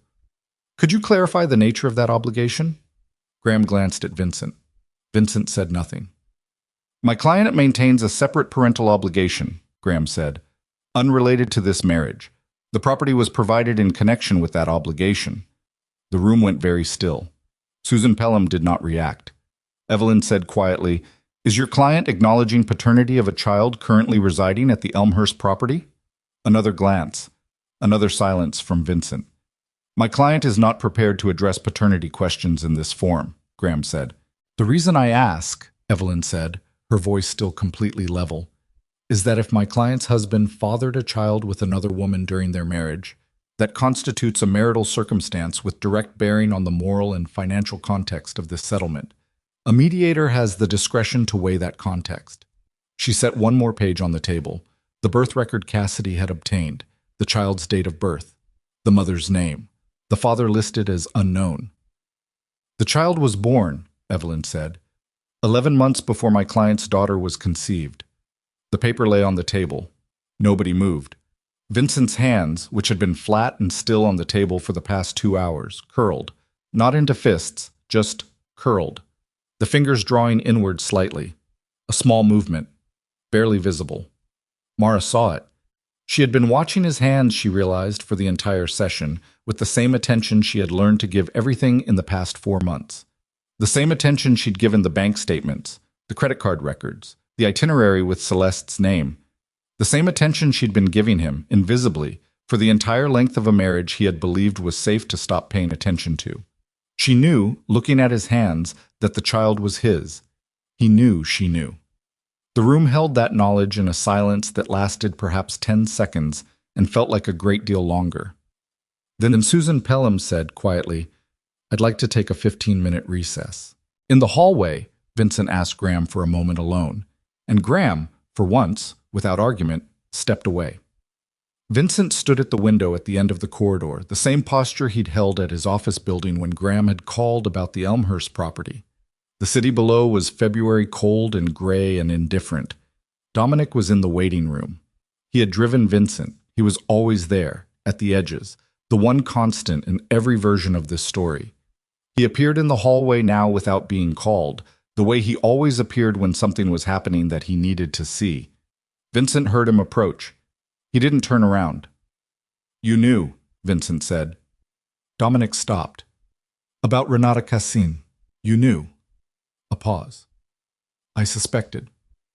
"How long?" "A year. A little more."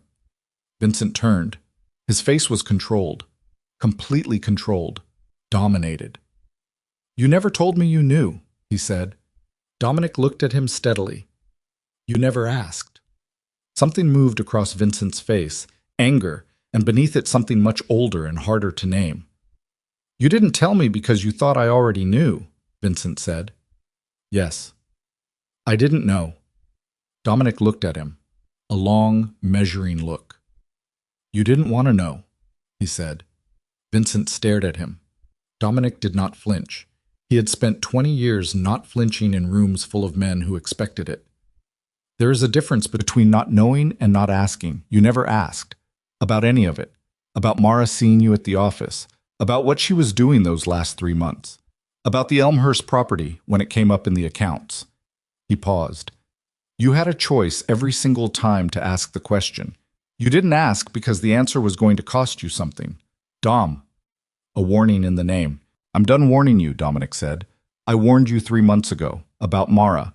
I stood in your living room and I told you she was different, and you laughed." He let that sit. "She isn't laughing." Vincent turned back to the window. "She's going to know it all now," he said, quietly. "She already knew most of it." "Not all of it."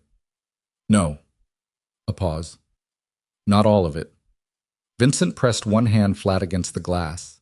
He looked at his reflection, the dark suit, the tattoos on his hand, the face he'd been looking at for 35 years, which today looked like it belonged to someone he wasn't sure he recognized. "I have a daughter," he said. "2 daughters." He said it like he was hearing it for the first time. Maybe he was. "Yes," Dominic said, "and I am about to walk back into that room and sign away any moral position I ever had with either of them." Dominic said nothing. The L train passed on the tracks below, a metallic rushing sound that filled the window for a moment and then was gone. "What do I do?" Vincent said. Dominic walked to the window. He stood beside his boss, the man he had followed for 20 years through things that made this look like a minor inconvenience, and he looked at the city with him for a moment. "You go back in," Dominic said. "You sit down, and for once in your life you let someone else decide the terms." Vincent's hand was still flat against the glass. His jaw was tight. His breathing was controlled. His eyes were fixed on something in the middle distance, some point beyond the glass and the tracks and the gray February sky, some calculation he was running that Dominic couldn't follow. Then his hand came down from the glass. He straightened. He turned. He walked back toward the mediation room, and Dominic watched him go, and did not follow, because what happened next was not something he could walk into with him. Not because he wouldn't, but because there are rooms a person has to enter alone. Rooms where the accounting gets done and the only currency that works is the truth, and Vincent Ellsworth was about to find out, for the first time in his life, whether he had any left. The door to the mediation room was 10 feet away. Vincent stopped outside it. His hand went to the door handle. He stood there for 3 seconds, 3 full, counted seconds. With the handle in his grip and the room beyond the door containing Mara and Evelyn and Susan Pelham, and the document that named a child he had built a house for and never told his wife about, and everything he had done and failed to do laid out in order on a conference room table under fluorescent light. Then he pushed the door open and went in. The door opened and Vincent came back in. He did not sit immediately.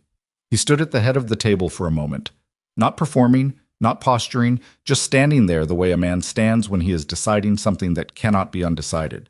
Susan Pelham watched him. Graham watched him. Evelyn watched him with the particular attention of someone who has spent decades reading rooms and knows that the next 60 seconds are going to determine the shape of the next 6 months. Mara watched his hands. He pulled out the chair and sat down. He looked at Susan Pelham, not at Graham. That was the first signal. The first departure from the choreography of the morning, the managed, attorney-routed performance they had all been conducting. He looked at the mediator directly and said, "I want to make a statement, not through counsel, directly." Graham said, "Vincent, I heard you," Vincent said. "Now let me talk." Graham sat back. Susan Pelham said carefully, "Mr. Ellsworth, you have the right to speak on your own behalf in this session. I'd ask that your attorney be given the opportunity to advise you before—" "He's advised me." Vincent's voice was level. "For 3 weeks he's advised me. I understand my position." He paused. "I'd like to speak." A moment. Susan Pelham nodded. Vincent put both hands flat on the table. The tattooed knuckles. The faint scar on the left one, just below the index finger, from something that had happened years before Mara met him, and that she had asked about once and never asked about again. He looked at those hands for a moment. Then he looked at Mara. She held his gaze. It cost her something to do it. Not weakness, but the effort of remaining present when every part of her wanted to protect itself from whatever was coming. She had been preparing for this moment for 4 months. She was prepared. And still, looking at him across a conference table with the document spread between them like a ledger of everything broken, she felt the particular ache of a person sitting across from someone they had loved genuinely, however complicated that love had been. "The property in Elmhurst," he said. The room waited. "The child is mine." Graham closed his eyes briefly. Susan Pelham's expression did not change. Evelyn made a small notation on her legal pad. Mara did not move. "Her name is Sophia," Vincent said. "She's 2. Her mother, Renata. We knew each other before you and I met. It ended before we started. I thought it ended." He stopped. Started again. "She called me 2.5 years ago. She was pregnant. She said it was mine. I didn't—" He paused, and something moved across his face that was not the composed, managed expression he usually deployed, but something rawer and less finished. "I didn't tell you. I chose not to tell you. I told myself it was to protect you. That's not true. I did it to protect myself." He looked back at his hands. "I set up the property through the business. I provided support through an account I managed separately. I visited infrequently. I kept it—" He paused on the word. "Compartmentalized. That's what I told myself I was doing, managing a situation." A pause. "What I was actually doing was running 2 households and 2 lives and lying to everyone in both of them, including a 2-year-old girl who calls me by my first name, because I've been there so rarely. She doesn't know what to call me." The room was absolutely silent. "I'm not telling you this because Graham told me it would help the settlement," he said, still looking at Mara. "I'm telling you because you sat across from me for 6 years and you never lied to me once. Not even when you knew. Not even when you were planning to leave. You cooked me dinner and smiled at me and put the folder on the counter, and you didn't lie." He stopped. "I owe you the same."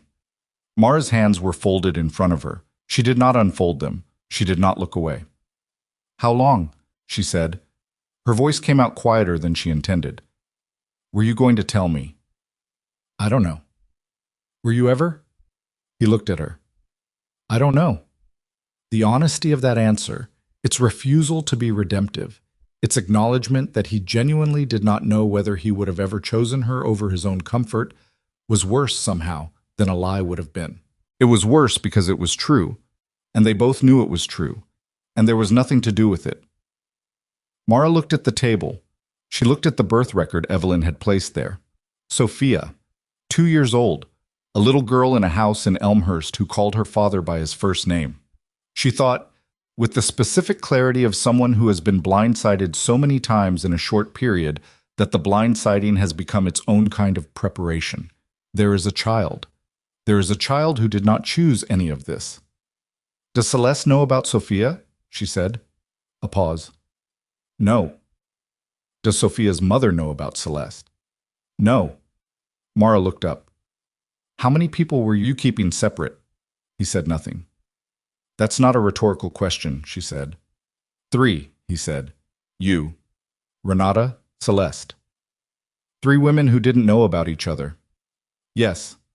She let that sit in the room for a moment. "I want you to understand something," she said. Her voice was not raised. It was careful and direct in the way of someone who has thought very precisely about what they need to say. "I'm not going to pretend I'm not devastated. I'm not going to perform composure I don't feel. What you just told me about Sophia, about how long this has been happening, that is going to take me a long time to process. She paused. But I'm not going to let it change what needs to happen today, because my daughter is coming into a world that is already complicated enough, and the only thing I can do is make sure her portion of it is solid. She looked at Evelyn. Let's finish this, she said. The settlement took 4 hours. Not because the terms were contested violently. The revelation about Sophia had shifted something in the room, had taken the adversarial architecture of the morning and replaced it with something grimmer and more exhausted, a mutual recognition that there was nothing left to protect. Graham negotiated with precision but without aggression. Evelyn presented each term with the same methodical clarity she brought to everything. Vincent said yes or no, and occasionally offered a counter that Graham then refined. Mara sat through it all. She spoke when addressed. She approved or declined. She asked 3 questions about the custody arrangement, specific practical questions about schedules and communication protocols, and what happened when the inevitable complications arose. Susan Pelham noted everything. At one point, during a technical discussion about the Elmhurst property's valuation and how the marital fund contribution would be calculated against the total settlement figure, Vincent looked at her across the table and said, quietly enough that only she could hear, I'll make sure Sophia doesn't affect Lillian's portion. That's separate. Mara looked at him. I know you will, she said, because it's in the agreement. He looked at her for a moment. Something in his expression shifted, not hurt exactly, but the recognition of what had been lost.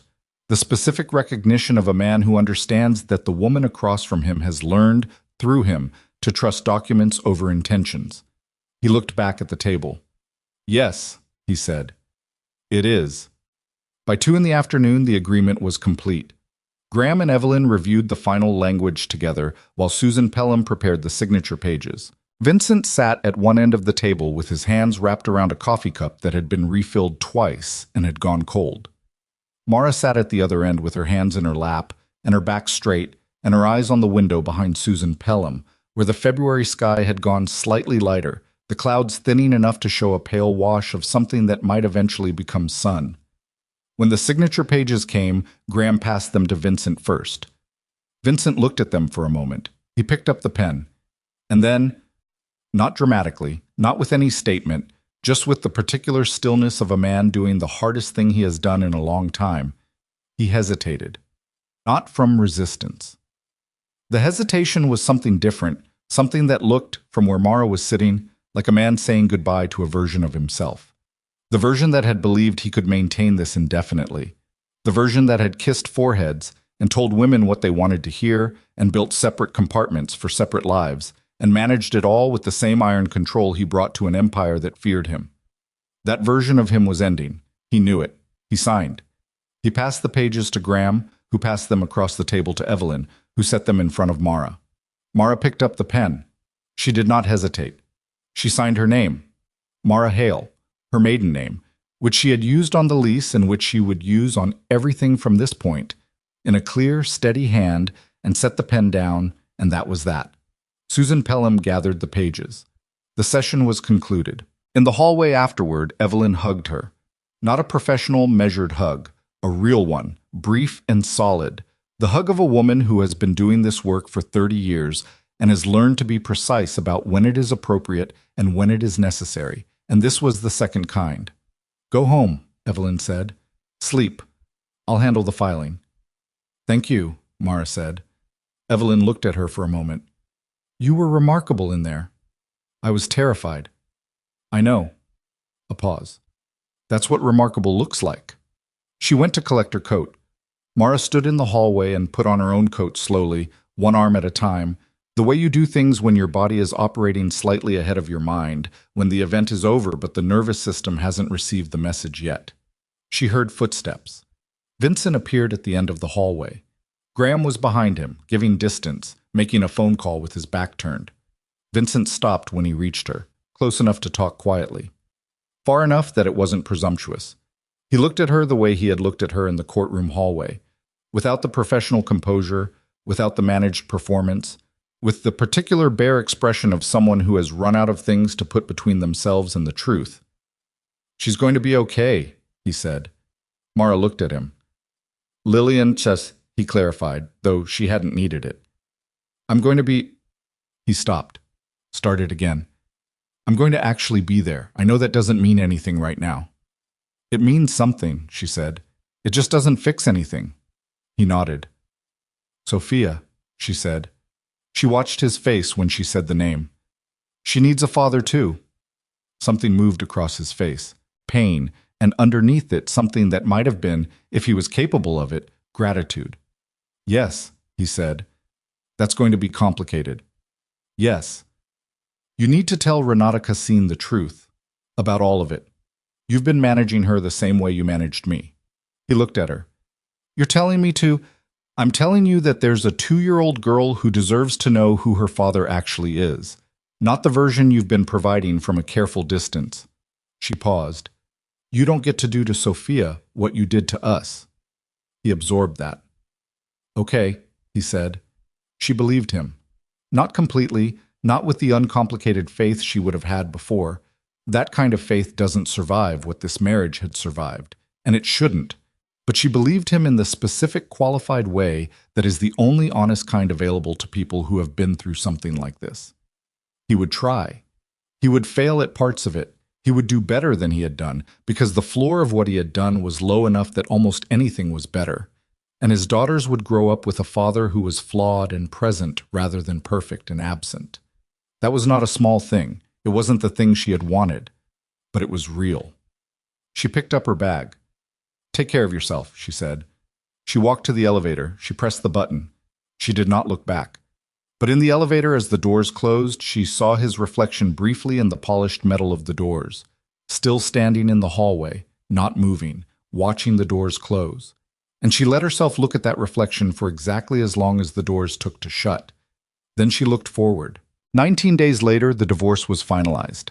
The paperwork arrived by courier at 9 in the morning, and Mara signed where indicated, and Evelyn's office filed it by noon, and by 2 o'clock Mara Hale, not Ellsworth, Hale, the name she had been born with and had signed on a lease and had written at the bottom of a settlement agreement in a clear, steady hand, was legally, officially, entirely her own person. She made herself lunch. She sat at the small kitchen table and ate a bowl of soup and listened to the house around her, which had learned her sounds by now. Her footsteps, the particular creak of the second floorboard at the top of the stairs, the way the kettle whistled slightly sharp, and felt, for the first time in a very long time, that the quiet around her was not emptiness. It was space. Her space. 11 days after that, at 4:12 in the morning, her water broke. She called Dana first because Dana had made her promise 3 times and had driven to the house twice in the past week on the pretext of bringing food, but really to check on her. And Dana answered on the first ring the way she had been answering for the past month, which meant she had been sleeping with the phone on the pillow. It's time, Mara said.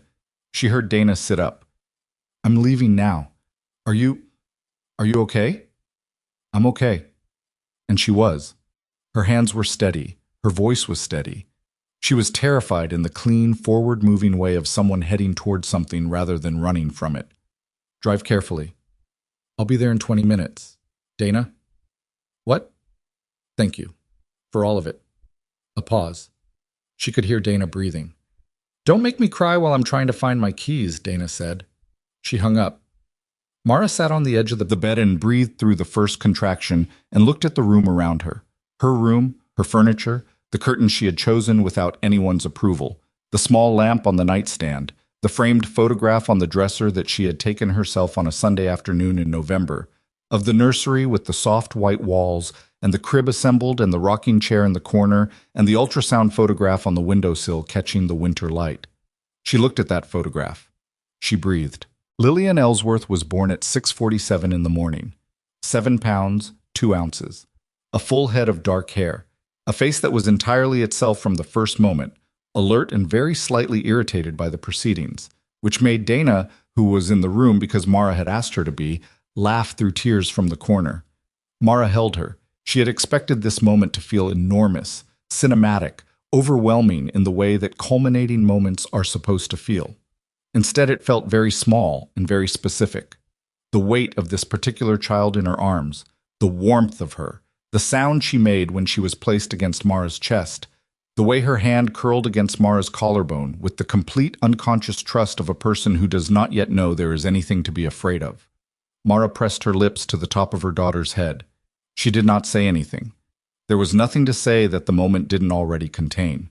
The notification to Vincent went through the agreed legal channel, as specified in the settlement, a formal message from Evelyn's office at 8:15 that morning stating that Lillian had been born at 6:47, that mother and daughter were in good health, and that the supervised visitation schedule would commence in accordance with the agreed timeline. His response came at 8:23. 2 words. "She's beautiful." Mara read it in the hospital room with Lillian asleep in the plastic bassinet beside her and Dana dozing in the chair in the corner, and she held the phone for a moment, and then she set it down. She did not respond. Not because she was being cruel, because there was nothing to respond with. Because he was right, she was beautiful, and that was a thing they both knew and that required no exchange. Months moved the way months move when there is a newborn. Not in order, not in narrative, but in accumulation. Feeding schedules and sleep deprivation and the specific cognitive fog of a woman who is doing everything alone and discovering incrementally that she is more capable of this than she knew. Dana came 3 times a week. Mara's sister flew in for 2 weeks in the spring. Her mother called every evening at 7 and stayed on the phone for exactly as long as Mara needed, which was sometimes 5 minutes and sometimes an hour, and her mother, who had spent decades learning the difference, never pushed. Vincent's first supervised visit happened 6 weeks after Lillian's birth. He arrived on time. He came alone, not with Dominic, not with anyone, which was itself a statement, though not a performed one. He sat in the small living room of Mara's house, the first time he had been inside it, and held his daughter with the particular concentrated focus of a man who is aware that he is being given something he has not earned and is determined not to waste it. He stayed for the allotted time. He left when the allotted time was done. He did not try to extend it. He did not try to use it to say things to Mara. He held Lillian and he left, and the following week he came again and did exactly the same. Mara observed this from the required supervised distance, another adult present in the house during early visits, Dana for the first 2, then a rotating arrangement, and she watched him with the same attention she had given everything for the past 6 months. He was trying. That was all it was. Not transformation, not redemption in any complete or satisfying sense. Just the daily, unglamorous effort of a man who had finally understood what he had thrown away and was attempting, without expectation of forgiveness, to be present for what remained. It was not romantic. It was not narratively satisfying. It was simply the reality of 2 people who had been married and now weren't, working out how to be parents in the wreckage of what they'd failed at together. There was an afternoon in early spring when Mara took Lillian to the park, 3 blocks from the house. Lillian was 4 months old and had discovered the precise pleasure of being outside. The wind, the light, the overwhelming quantity of things to look at. She lay in the stroller with her eyes moving from tree to sky to the face of every person who passed with the focused seriousness of someone conducting important research. Mara pushed the stroller along the path and thought about nothing in particular. That was new. The ability to think about nothing in particular. For 6 months, she had been thinking about specific things in specific order: the folder, the timeline, the hearing, the settlement, the birth, the visits, the paperwork. Always paperwork. There was always another form, another notification, another document to review and sign and file.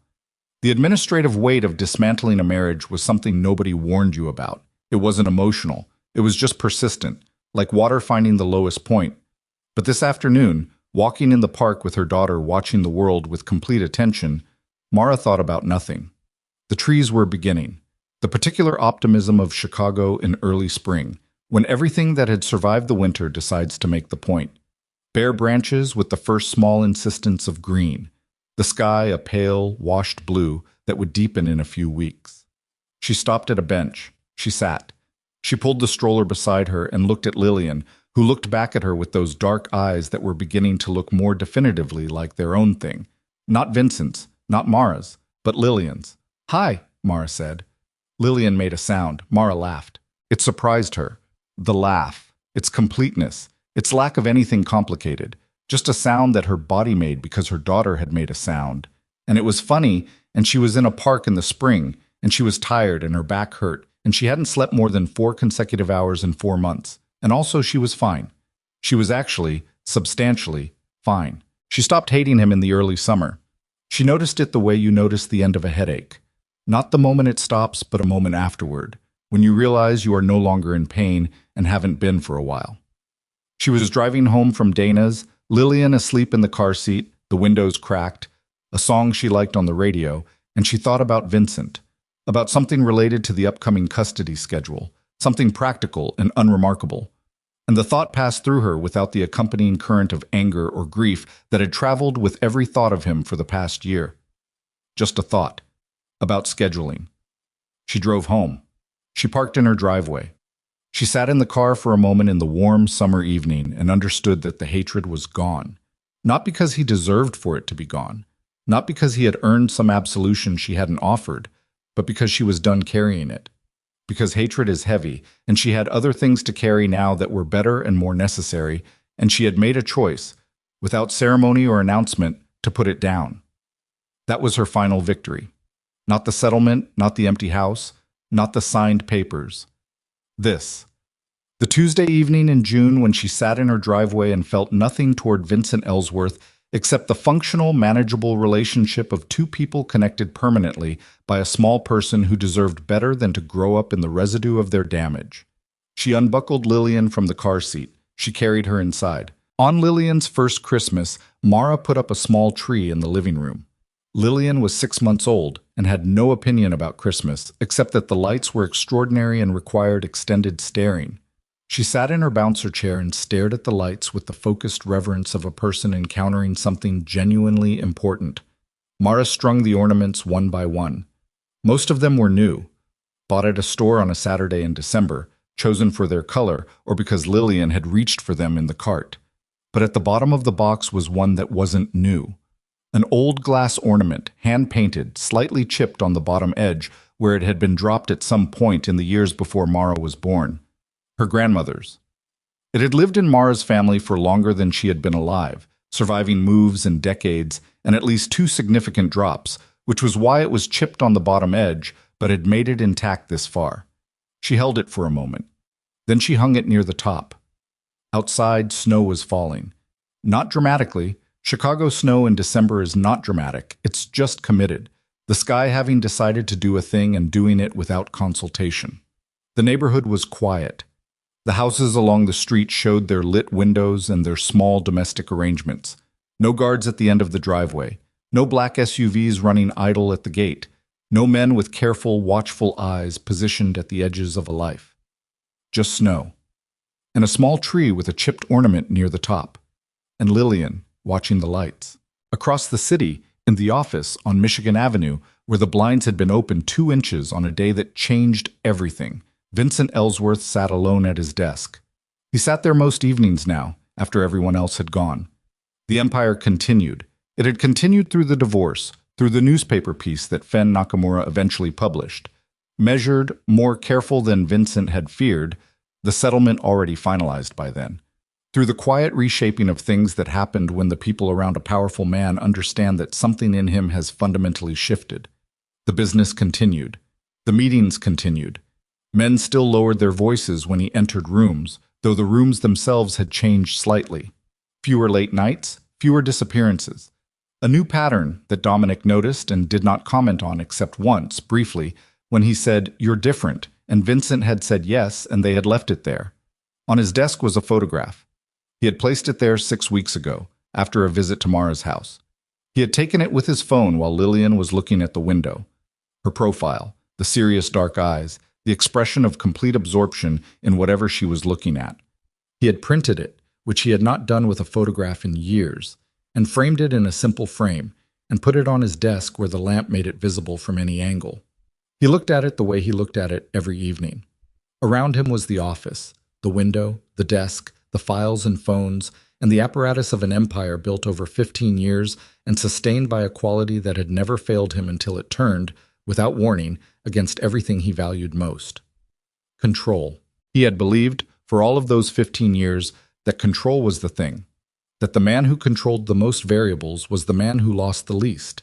He had controlled his business and his reputation and his associates and his household and 3 women who didn't know about each other and the image he projected in every room he entered. He had controlled everything, except the 2 inches of gap in the blinds, except the 45 seconds his wife stood in that hallway, except the dinner she made afterward, the smile she maintained, the quiet months of preparation conducted in plain sight while he paid attention to everything except the person he should have been watching.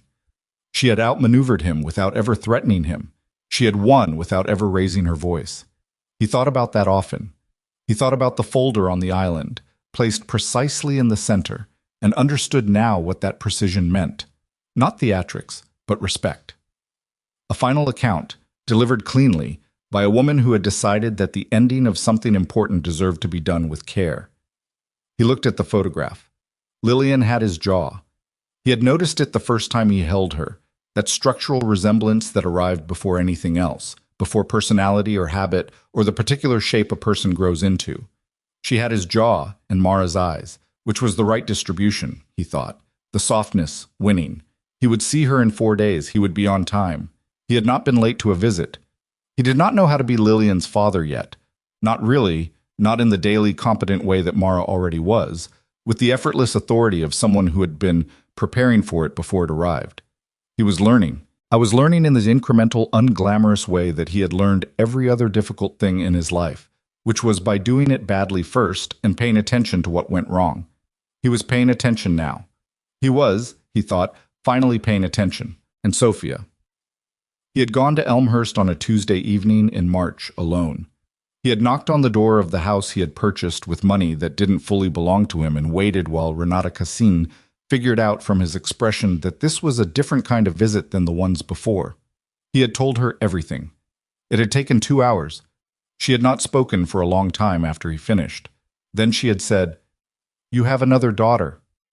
"Yes." "Does she know about Sophia?" "No." "But her mother does now." "Yes." Another silence. "I'm going to need you to leave," she said. He had left. He had driven home in the dark and sat in the parking structure of his building for a while before going inside, and he had thought about what it cost. The accounting of a life lived in compartments, the specific price of each wall you build, how the walls don't protect anyone, how they only delay the moment when everything in all the separate rooms finds its way into the same hallway and has to be faced at once. He and Renata had begun, slowly and with significant difficulty, to construct something workable for Sophia. Not a relationship, not forgiveness. A framework for a child who deserved one. Sophia had started calling him Dad in the fall, tentatively, as if testing whether the word would hold. It had been the second time in his life that a single syllable undid him completely. The first had been holding Lillian in the hospital hallway when the nurse brought her out, and she had made a sound and he had understood, with the force of something that cannot be unfelt, what he had thrown away. He had 2 daughters. He was going to be present for both of them, not because he had become someone new, because he had become, finally, and at great cost, someone honest, honest about what he had done, about what it had cost everyone around him, about what he owed to children who had not chosen him, but who had him anyway, whatever that was worth. It was worth something. He was going to make it worth something. In the house 40 minutes north, Mara watched the snow fall past the window. Lillian had fallen asleep in the bouncer chair with the light still on, her face slack and peaceful, and slightly open-mouthed in the way of babies who have not yet learned to be self-conscious about anything. Her grandmother's ornament caught the light near the top of the small tree and sent a faint prism across the wall, the chipped edge doing what chips do, not diminishing the light, but scattering it differently, sending it in directions the intact version never would have. Mara looked at her daughter. She thought about the woman she had been 14 months ago, standing in a parking garage with an ultrasound photograph in her coat pocket, arguing herself into a hopeful story. She did not hate that woman. She understood her, which is different and harder. She understood the specific gravity of hope, how it pulls a person toward the version of events they need to believe, how it is not weakness, but a kind of necessary stubbornness that keeps people in motion until they're ready for something else. She had been ready. When it mattered, she had been ready. She got up from the couch. She crossed to the tree and turned off the lights and stood for a moment in the room that smelled like pine and the particular warmth of a lived-in house in winter. She picked up Lillian, Carefully, the practiced lift of a woman who had done this hundreds of times in 4 months and had learned the exact pressure and angle that kept a sleeping baby sleeping, and carried her to the nursery. She laid her in the crib. She stood over her for a moment. Lillian's hand was curled near her chin, the fingers loose, her breathing even and complete. Mara reached out and touched the back of her daughter's hand with one finger. She did not say anything. She straightened. She walked to the door and paused in the doorway. The same doorway she had paused in months ago, in the gutted nursery of the estate, sitting on the floor with tears on her face and a future she couldn't see yet. And she looked at the soft white walls and the crib and the rocking chair and the ultrasound photograph on the windowsill that had traveled with her from one life into the next. She reached for the light switch. She turned it to the nightlight setting, the low amber that made the room warm and safe and visible from the doorway. She went to bed. Outside, the snow continued to fall over the quiet neighborhood, covering everything in the patient, indifferent way of a world that does not pause for any single person's story, but somehow, occasionally, gives a person exactly the silence they need to begin again.